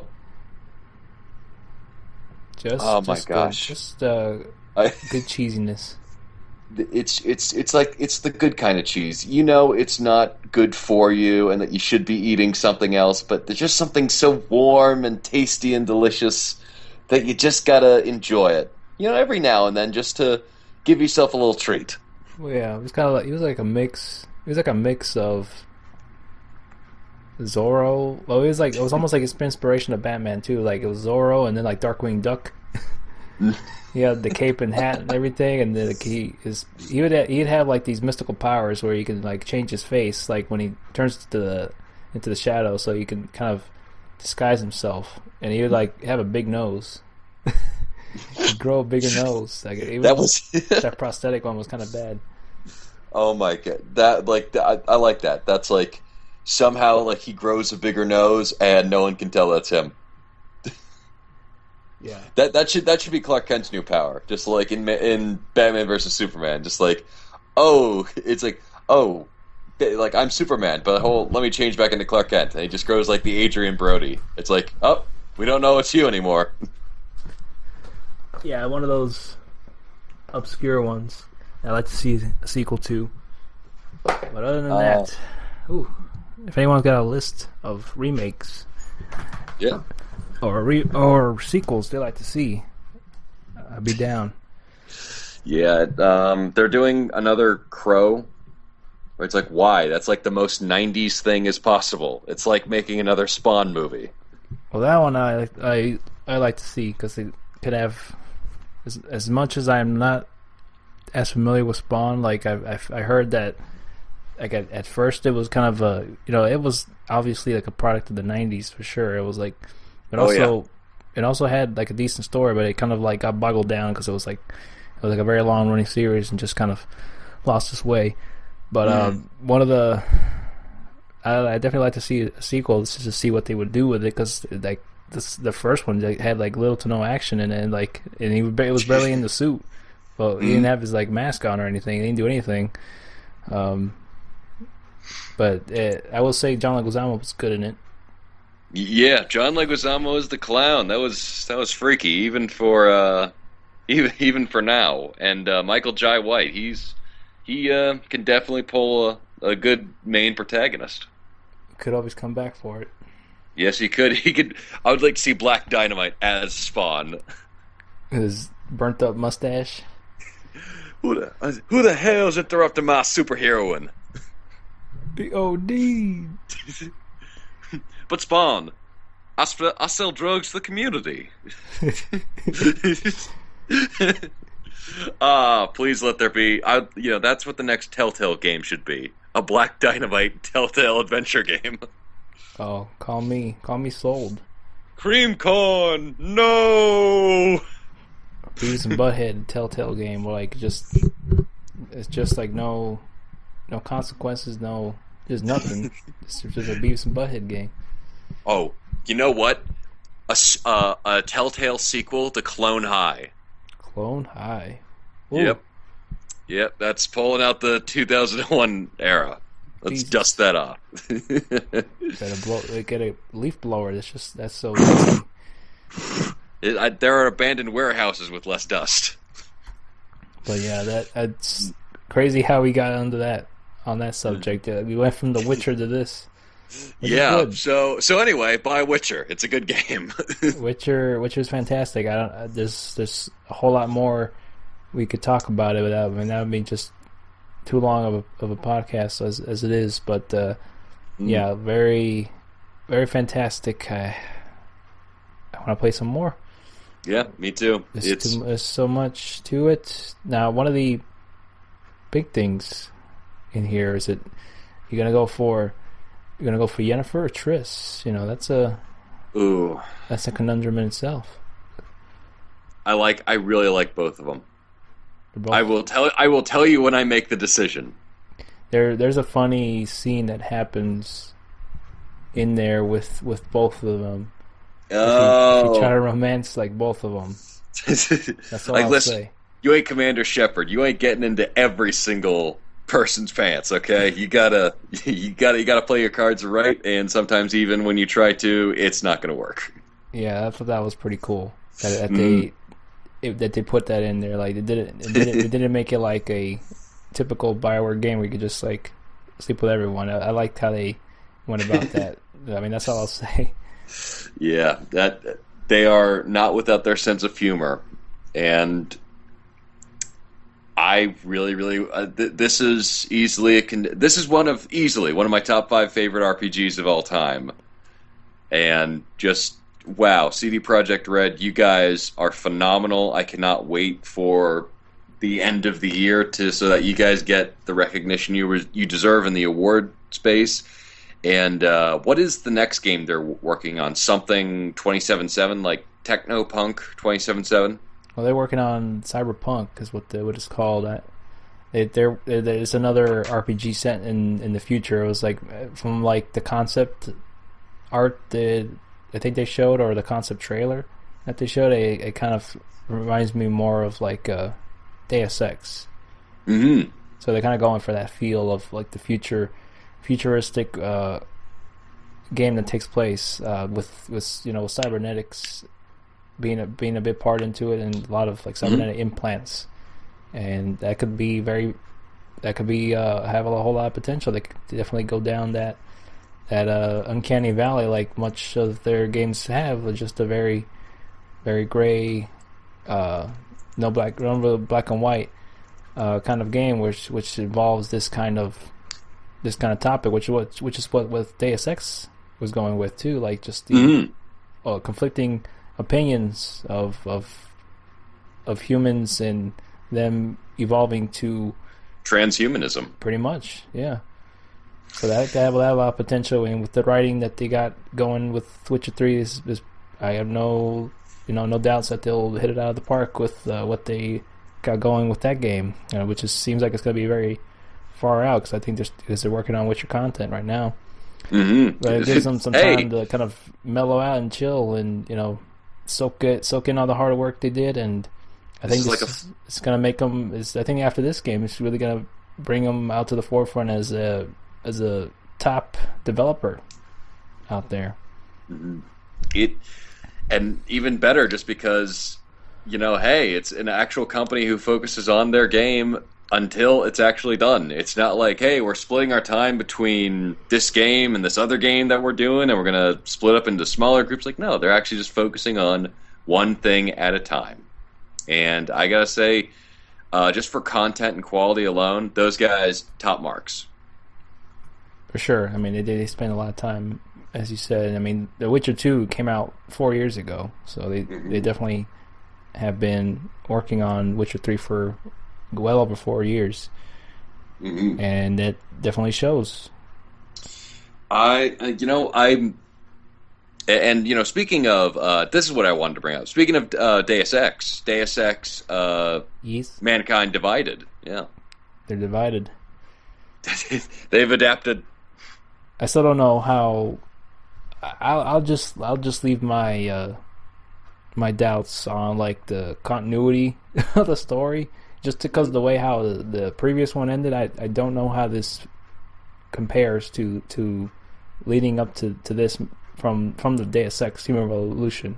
I don't know if it's like well, it seems like it does. It takes place after that, so I guess they're gonna go with some maybe a predetermined choice to serve the story, and then certain choices you have the option to make maybe probably don't go into effect on this one. So that'll probably will be the way it's gonna go down continuity wise, because the same thing happened with Splinter Cell. I mean, they made predetermined story choices that will lead into the next game that are not in the same either system, or don't go off of like importing saves like RPGs do nowadays. So it seems like. But what did you want to bring up on Mankind Divided? I not much. Just like it's been brought up. Apparently, it's in development. I'm excited because it's coming out for Xbox One and PlayStation 4 and for PC. And I loved the first. Well, not first game, but I loved Human Revolution. I do wonder how they're going to handle this. I was thinking maybe they would. At first, I thought, oh, okay, maybe they'll handle it like Final Fantasy, where it's kind of like similar themes or ideas, and then a different cast of characters with a different story every time. But this one is apparently a direct sequel, with Jensen still as the main star, and with it's 2 years after the original game, and so it's very interesting to see how they'll take the ending, just because there are very, very different endings. Right. I mean, they both have like significantly different meanings and interpretations on like the outcome of the story. So that's what interests me the most. I'm always a stickler when it comes to like game stories, like continuities. I know that you can only do so much with like how that goes about. Like I know with Witcher 3, they do have a scene with you that you can decide to pretty much like retell what happened in The Witcher 2. There's certain choices you make in that game that get brought up, and you can choose in the game what you did or what you didn't do. Or I think in the PC you can import the save from The Witcher 2, so you don't have to go through that. But it's in there as an option. But I don't know if this will be at all that option as well. So it may be predetermined from the looks of the trailer and just the overall concept of that. But yeah, like you said, I did enjoy Deus Ex Human Revolution. It had a lot of interesting themes and ideas and different messages and on how people will react to this sort of things happening with humans transcending into different kinds of beings, with cybernetics and implants being a huge part of that world and being more implemented and just either overly praised or overly despised. So that's as an interesting issue that is. I would like to see easily prevalent. I would like to see different factions, like the transhumanism faction, the anti-transhumanism faction, and of course the stereotypical black woman faction, who is like the most militarized and dangerous of all. And I'll see it, Captain. Well, shit. Well, see. I hope she makes an appearance. I hope so, because she's the of this world where it's like we have this weird oddity to fix upon. The universe essentially revolves around her, where it's like she is this black hole of nonsensical weird. But I love her just because she's like, you throw into sharp relief all the great writing by just you existing and talking. So thank you for that. I can never get over that. I was just taken aback and just surprised that this wasn't even in here. I wasn't offended, but I was just like surprised. Like, what the? Did I glitch this game out or something? Am I on something? It's just so out of left field. And the thing is, I don't think it's like a weirdly racist thing, but in a game that's surprisingly open and not surprisingly, but very open to sexuality, to race, to really respecting one another, and essentially like, oh, it doesn't matter what race or gender you are. Transhumanism with mechanics is kind of the big thing that's the defining everyone. But like in this, it's like one day, like an intern accidentally, like, wouldn't it be funny if I put this in like into the pile of stuff we should include, and it actually gets made? And then like he's playing the game after it gets released, like, oh no, they actually read it. Now, a question here: who has the better voice? Is it Geralt or is it Adam Jensen? Because they're both very very gravelly voices. Some like have some people have a problem with either the two in terms of their voices. Actually, I would say that I prefer Geralt's over Adam Jensen's voice. Actually, but the thing is, I can interpret it this way. I know that it can be easily put on, but I think that it's too gravelly, but gravelly enough that's coherent. That's not like Christian Bale, Dark Knight. Neither of them have been that bad. Yeah, but one of the things is like I can interpret it as like his voice is that way because of all the potions he takes. So he may have burned his throat. Ah, yes. So I'm going to interpret it as that way. This is the story. This is canon. I'm making it canon. That's why it's like that. It's like Charles Barkley Shut Up and Jam. This is canon. That is canon. Oh man, I wonder when that sequel's out. I feel like it's been forever since I kickstarted that. Hey, true edutainment will arrive shortly. Yeah, I know it's in development. I'm not saying that they're slacking, but it is in development, and I mean they're pretty much building the game from scratch. Like they're building like new assets and everything. It's not like they can't really put out that same game again No. for for a price, because everything that there was in there was there's a lot of copyrighted a lot of copyrighted things in there, like names and a lot of things. Space Jam, Oh, yeah. being canon to Charles Barkley Shut Up and Jam. They're gonna have to just allude to it. Pretty much. I mean, I'm sure with the staff there, they'll be able to easily do that. The writing is really top notch. Mm-hmm. Top notch funny writing. They made Wilford Brimley into like a sage old magical diabetes suffering individual. I have faith that they can work around any writing problems. Yeah, I mean, any game that has a Bill Cosby boss battle that makes you He's Ghost Dad. Makes you care about killing Ghost Dad Bill Cosby. That's a game that's high regards in my book.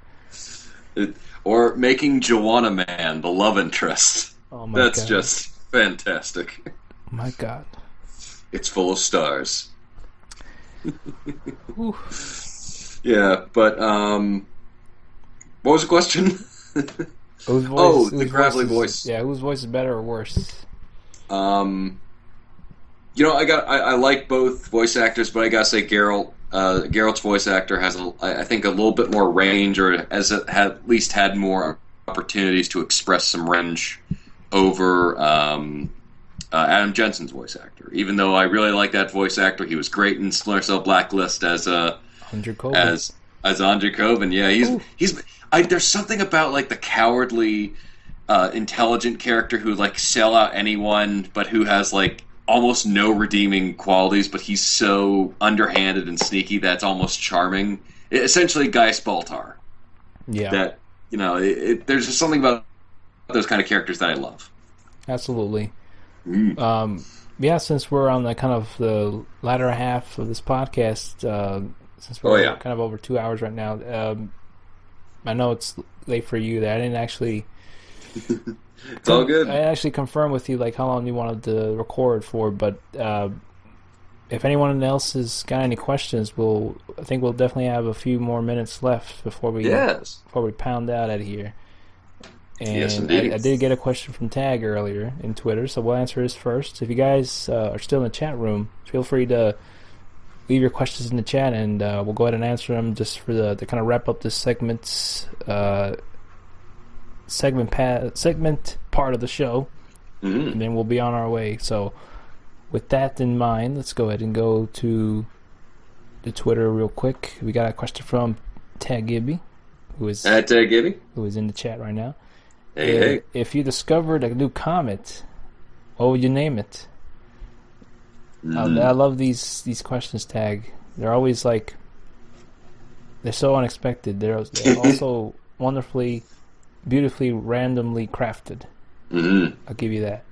It's like throwing eggs into a blender and throwing paprika and just hoping that whatever the third ingredient you have left in the bachelor kitchen will make something good. Because I've been there way too many times. That's a very, very true. Mm-hmm. Now, this is a very complex question. I gotta put some thought into this. What would I name a comet if I discovered one? Hey, open my mind. That's true. I'm that kind of guy that likes to simplify things like way too much with like names, because I have like a cat that hangs out at my house every now and then. I just call him Kitty. As simple as that. I couldn't figure out a name. I named him Kitty. Hey, simplicity is the key, man. Kitty. I missed that kitty. Ever since I got a puppy, it hasn't been in the house. Did you name him a puppy? No. I was actually put some thought into this one. That cat probably left because he's like, wait, he gets a name and I just get Kitty? Screw this. Nah, Kitty's endearing. It's an endearing kitty. He used to be fat. Now he doesn't eat that much anymore. He lost some weight. Oh, good on him. The Jenny Craig diet. Yeah, he still looks better when we brought him in. Very, Yeah, very bony, very bony kitty. But on to the subject of this question, not to get sidetracked. Mm. Maybe I go with my simplicity on this one and name a comet. You bastard! You took my answer. I was gonna name it Comet, except with a K, like in Mortal Kombat. It's like no, there's a difference. The first Comet is with a K. The second Comet is with a C. But hold on. I need to find a better one. I would say Yarnet of Temeria. Yarnet of Temeria. Yeah. Okay. Hold on. I was just going with like the Witcher naming convention. Like everyone's got like a title. Geralt of Rivia, Yennefer of Vandenberg, Triss Marigold. I got one for you. I would want to make it so I would want to make it confusing to where you can't actually say it in a conversation without needing clarification. So I would call it the comet "Hail These." So just like, what are you talking about? Oh, Halley's Comet. You mean Halley's Comet? Yeah, Halley's Comet. Halley's Comet. Yes, Hail These Comet. Love it. I would just make it that confusing. That's just the very answer Tag was looking for, and that's probably the same answer you would go with. Hail These Comet. Hail These Comet. I love it. I love it. I'll name my first cat that if I find one walking around here. Oh, hopefully it'll get a better name. Okay. Anyone in the chat, if you have any questions, please voice them up. In case you're wondering about anything. Absolutely. We'll answer any and all questions, whether it be video game related, TV show related, anything. We're kind of gone to that point where we'll do video games discussions, and we'll get on to like a whole another subject. So feel free. We got a question. Ooh. Here, that is true. We haven't talked about this. I had really not paid attention to this because I kind of been in my own world playing Witcher 3 and doing other things. But yeah, what Deep Voice asks, what are you guys looking forward to during this year's year 3? That is a very, very good question because at first I didn't have anything really because Witcher 3 was really what I've been looking forward to all year. Mm-hmm. But now with like a few things I've read and heard, apparently we may be getting some more details on a Fallout game.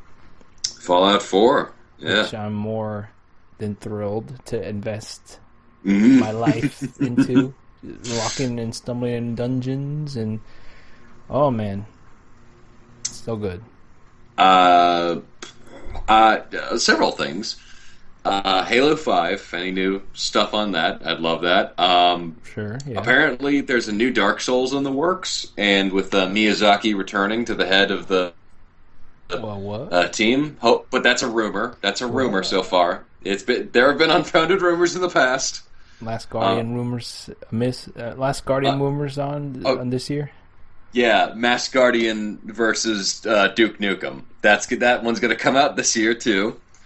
But the big thing that I'm looking forward to actually is surprisingly not about the games. It's Adam Sessler and Morgan Webb coming back together to do the Bethesda press announcement, which is just like, hey, two veterans of G4. I loved watching those guys, and it'll be interesting to see that stage together. Yeah, I think they have a relationship with Bethesda. Mm-hmm. In some way, so obviously that's why they're a part of that, so which is good. I actually didn't know this, so I made me somewhat excited to check it out because we have so much fond memories of G4, regardless how it ended in the long run. But I still love. Oh yeah, and I still love X-Play no matter what. They were my favorite show. Johnny Extreme is still one of my favorite characters of all time. Of just like the most random, nonsensical, overly macho, masculine things. The skits were always my favorite on X-Play. One of my favorite ones I can always harken back on. I mean, there's so many. Yeah. There was I think there was a review, Adam Sessler did. I think it was like a racing game, and he put him in. They put him in like green screen, like he was driving a car, and he was like, I thought it was hilarious. There's, of course, the Bob and Steve Oh, yes. Splinter Cell games. There's, oh shoot, what was it? Oh, the intern.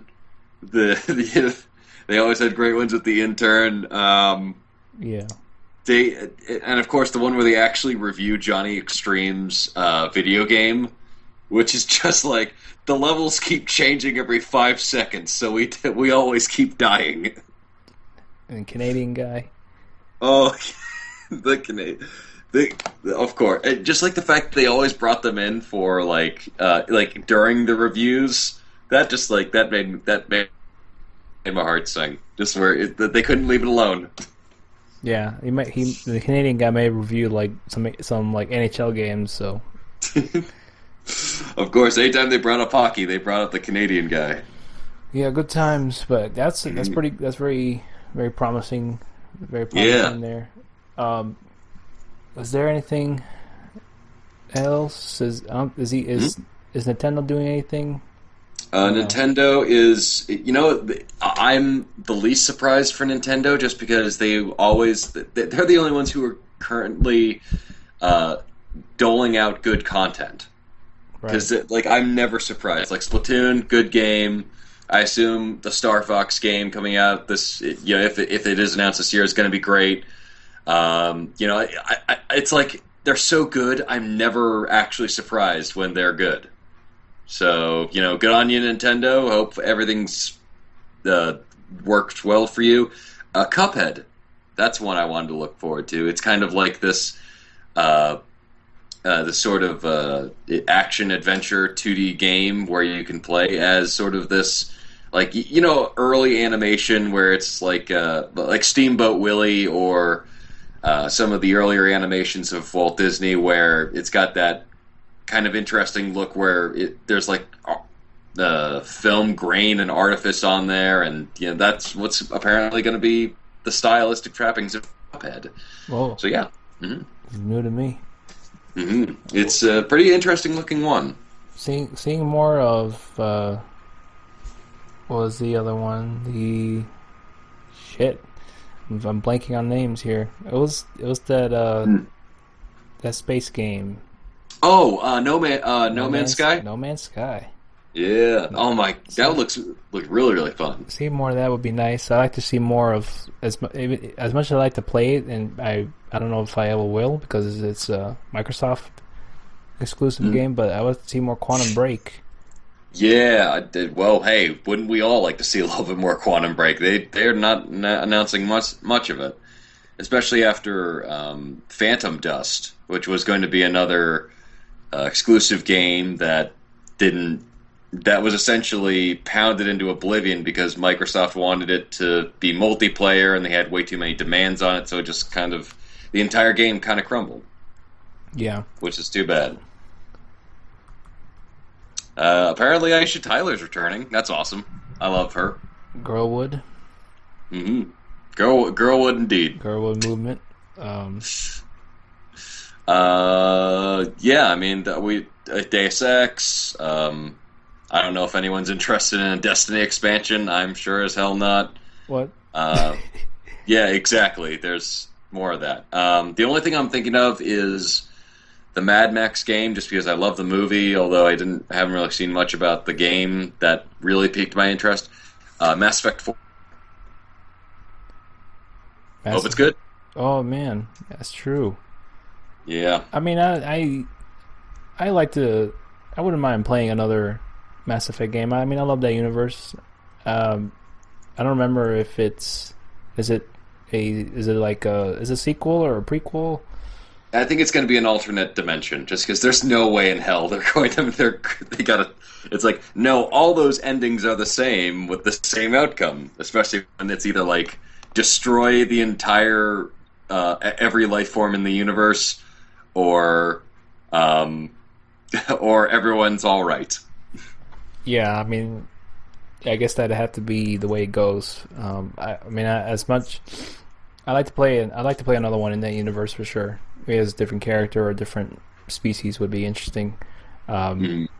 I heard rumors. I think this may be true. I don't remember what the official date on this date. The official date on release is, but I've heard that this is unrelated to E3. But I've heard that there's going to be a PC version of D4, which I'm excited. Oh yeah, yeah. It's hey, I mean, if uh, more people get to play Swery's games, and if I can finally get a third episode for that game, just because it ended on such a beautiful cliffhanger. Um, so hey, I'm more than happy to have people jump on in and enjoy the game with me. Well, hey, I'm excited. I mean, I've been wanting to play that for a game for a while. It's just it was an Xbox One exclusive, Hmm. which made me sad that I couldn't play it. Now, I'm at least happy that there's a PC version, at least Yeah. because Daily Premonition had a PC version too in the long run, so that Hmm. opened up a lot of windows for people to play it who weren't able to, like, because at the time it came out through 360 and then later it came out like on PS3, like it was like a director's cut edition, but there Hmm. were some things there that wasn't on par with like the 360 version technical wise that may have affected it a little bit. But yeah, Yeah. I'm showing here that it's coming out on PC on June 5th. Oh, D4 great. PC version on Good Old Games, Steam, and the Humble Store. This is very good. There's actually a demo you can download for free right now. Sweet. So I'm get on that, everybody. I'm That's a gonna good I'm game. gonna get on that because I want to see if I can run it before I pay $15. A good idea. I, Very good I've actually idea. been I've actually been okay with the last few games that I've played that I felt that I wasn't gonna be able to run. So I'll give it a shot. I'm gonna download it right after this to see how it runs on my system. We'll see what happens. But Yeah. yeah, other than that, folks, I think that'll be the end of the show today. If anyone has any other further questions, be sure to I ask them now or forever hold your peace. forever hold your peas for hail these comets. Hail these comics. Sounds like Okay. Haley's comics and then hail these comics. Yeah. Oh yeah. I like that. Thank you. Hail these comics, and I'll hold up a comic next time I get into that. But I haven't been reading comics, so that's it for me on these. Fantastic.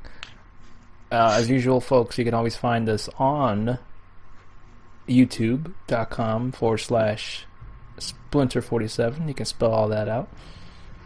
That'll be primarily where I post the podcast. Also on the BGB.com, our official home, where we post our podcast and also have a great amount of other content as well. We have the GCDT podcast, manned by Deep Voice, Big Red, and Hazy Rome, our BGB pals in crime, have their own podcast going as well, and iTunes as well. You can find us to download the latest episodes when they go up. So that there's plenty of ways to find us. I'm actually thinking about putting the podcast on Stitcher. I heard Stitcher is a streaming service as well, like an audio podcast streaming service that is very popular nowadays. Ooh, So that'll be very probably nice. a good avenue to expand the podcast further. Maybe that or SoundCloud, things like that. A lot of Yeah. other streaming audio sites and services out there that get a lot of play that get posted there too. So yeah, I'll see what I could do in getting it on there. See if that helps expand it even further. Well, perfect, man. Looking forward to it. But yes, this has been episode 163. Oh, so many of this memories. podcast. So many memories. So Too so few little- memories, but a lot of memories. So little time to remember all of them. Yeah. But yes, from God's ears to you. Thank you very much, ladies and gentlemen. I love you all. Thank you very much. Splinter, you are a gentleman and a scholar. I am a thief and a liar. Good night, everyone. Witcher. Plowing Witcher. Witcher.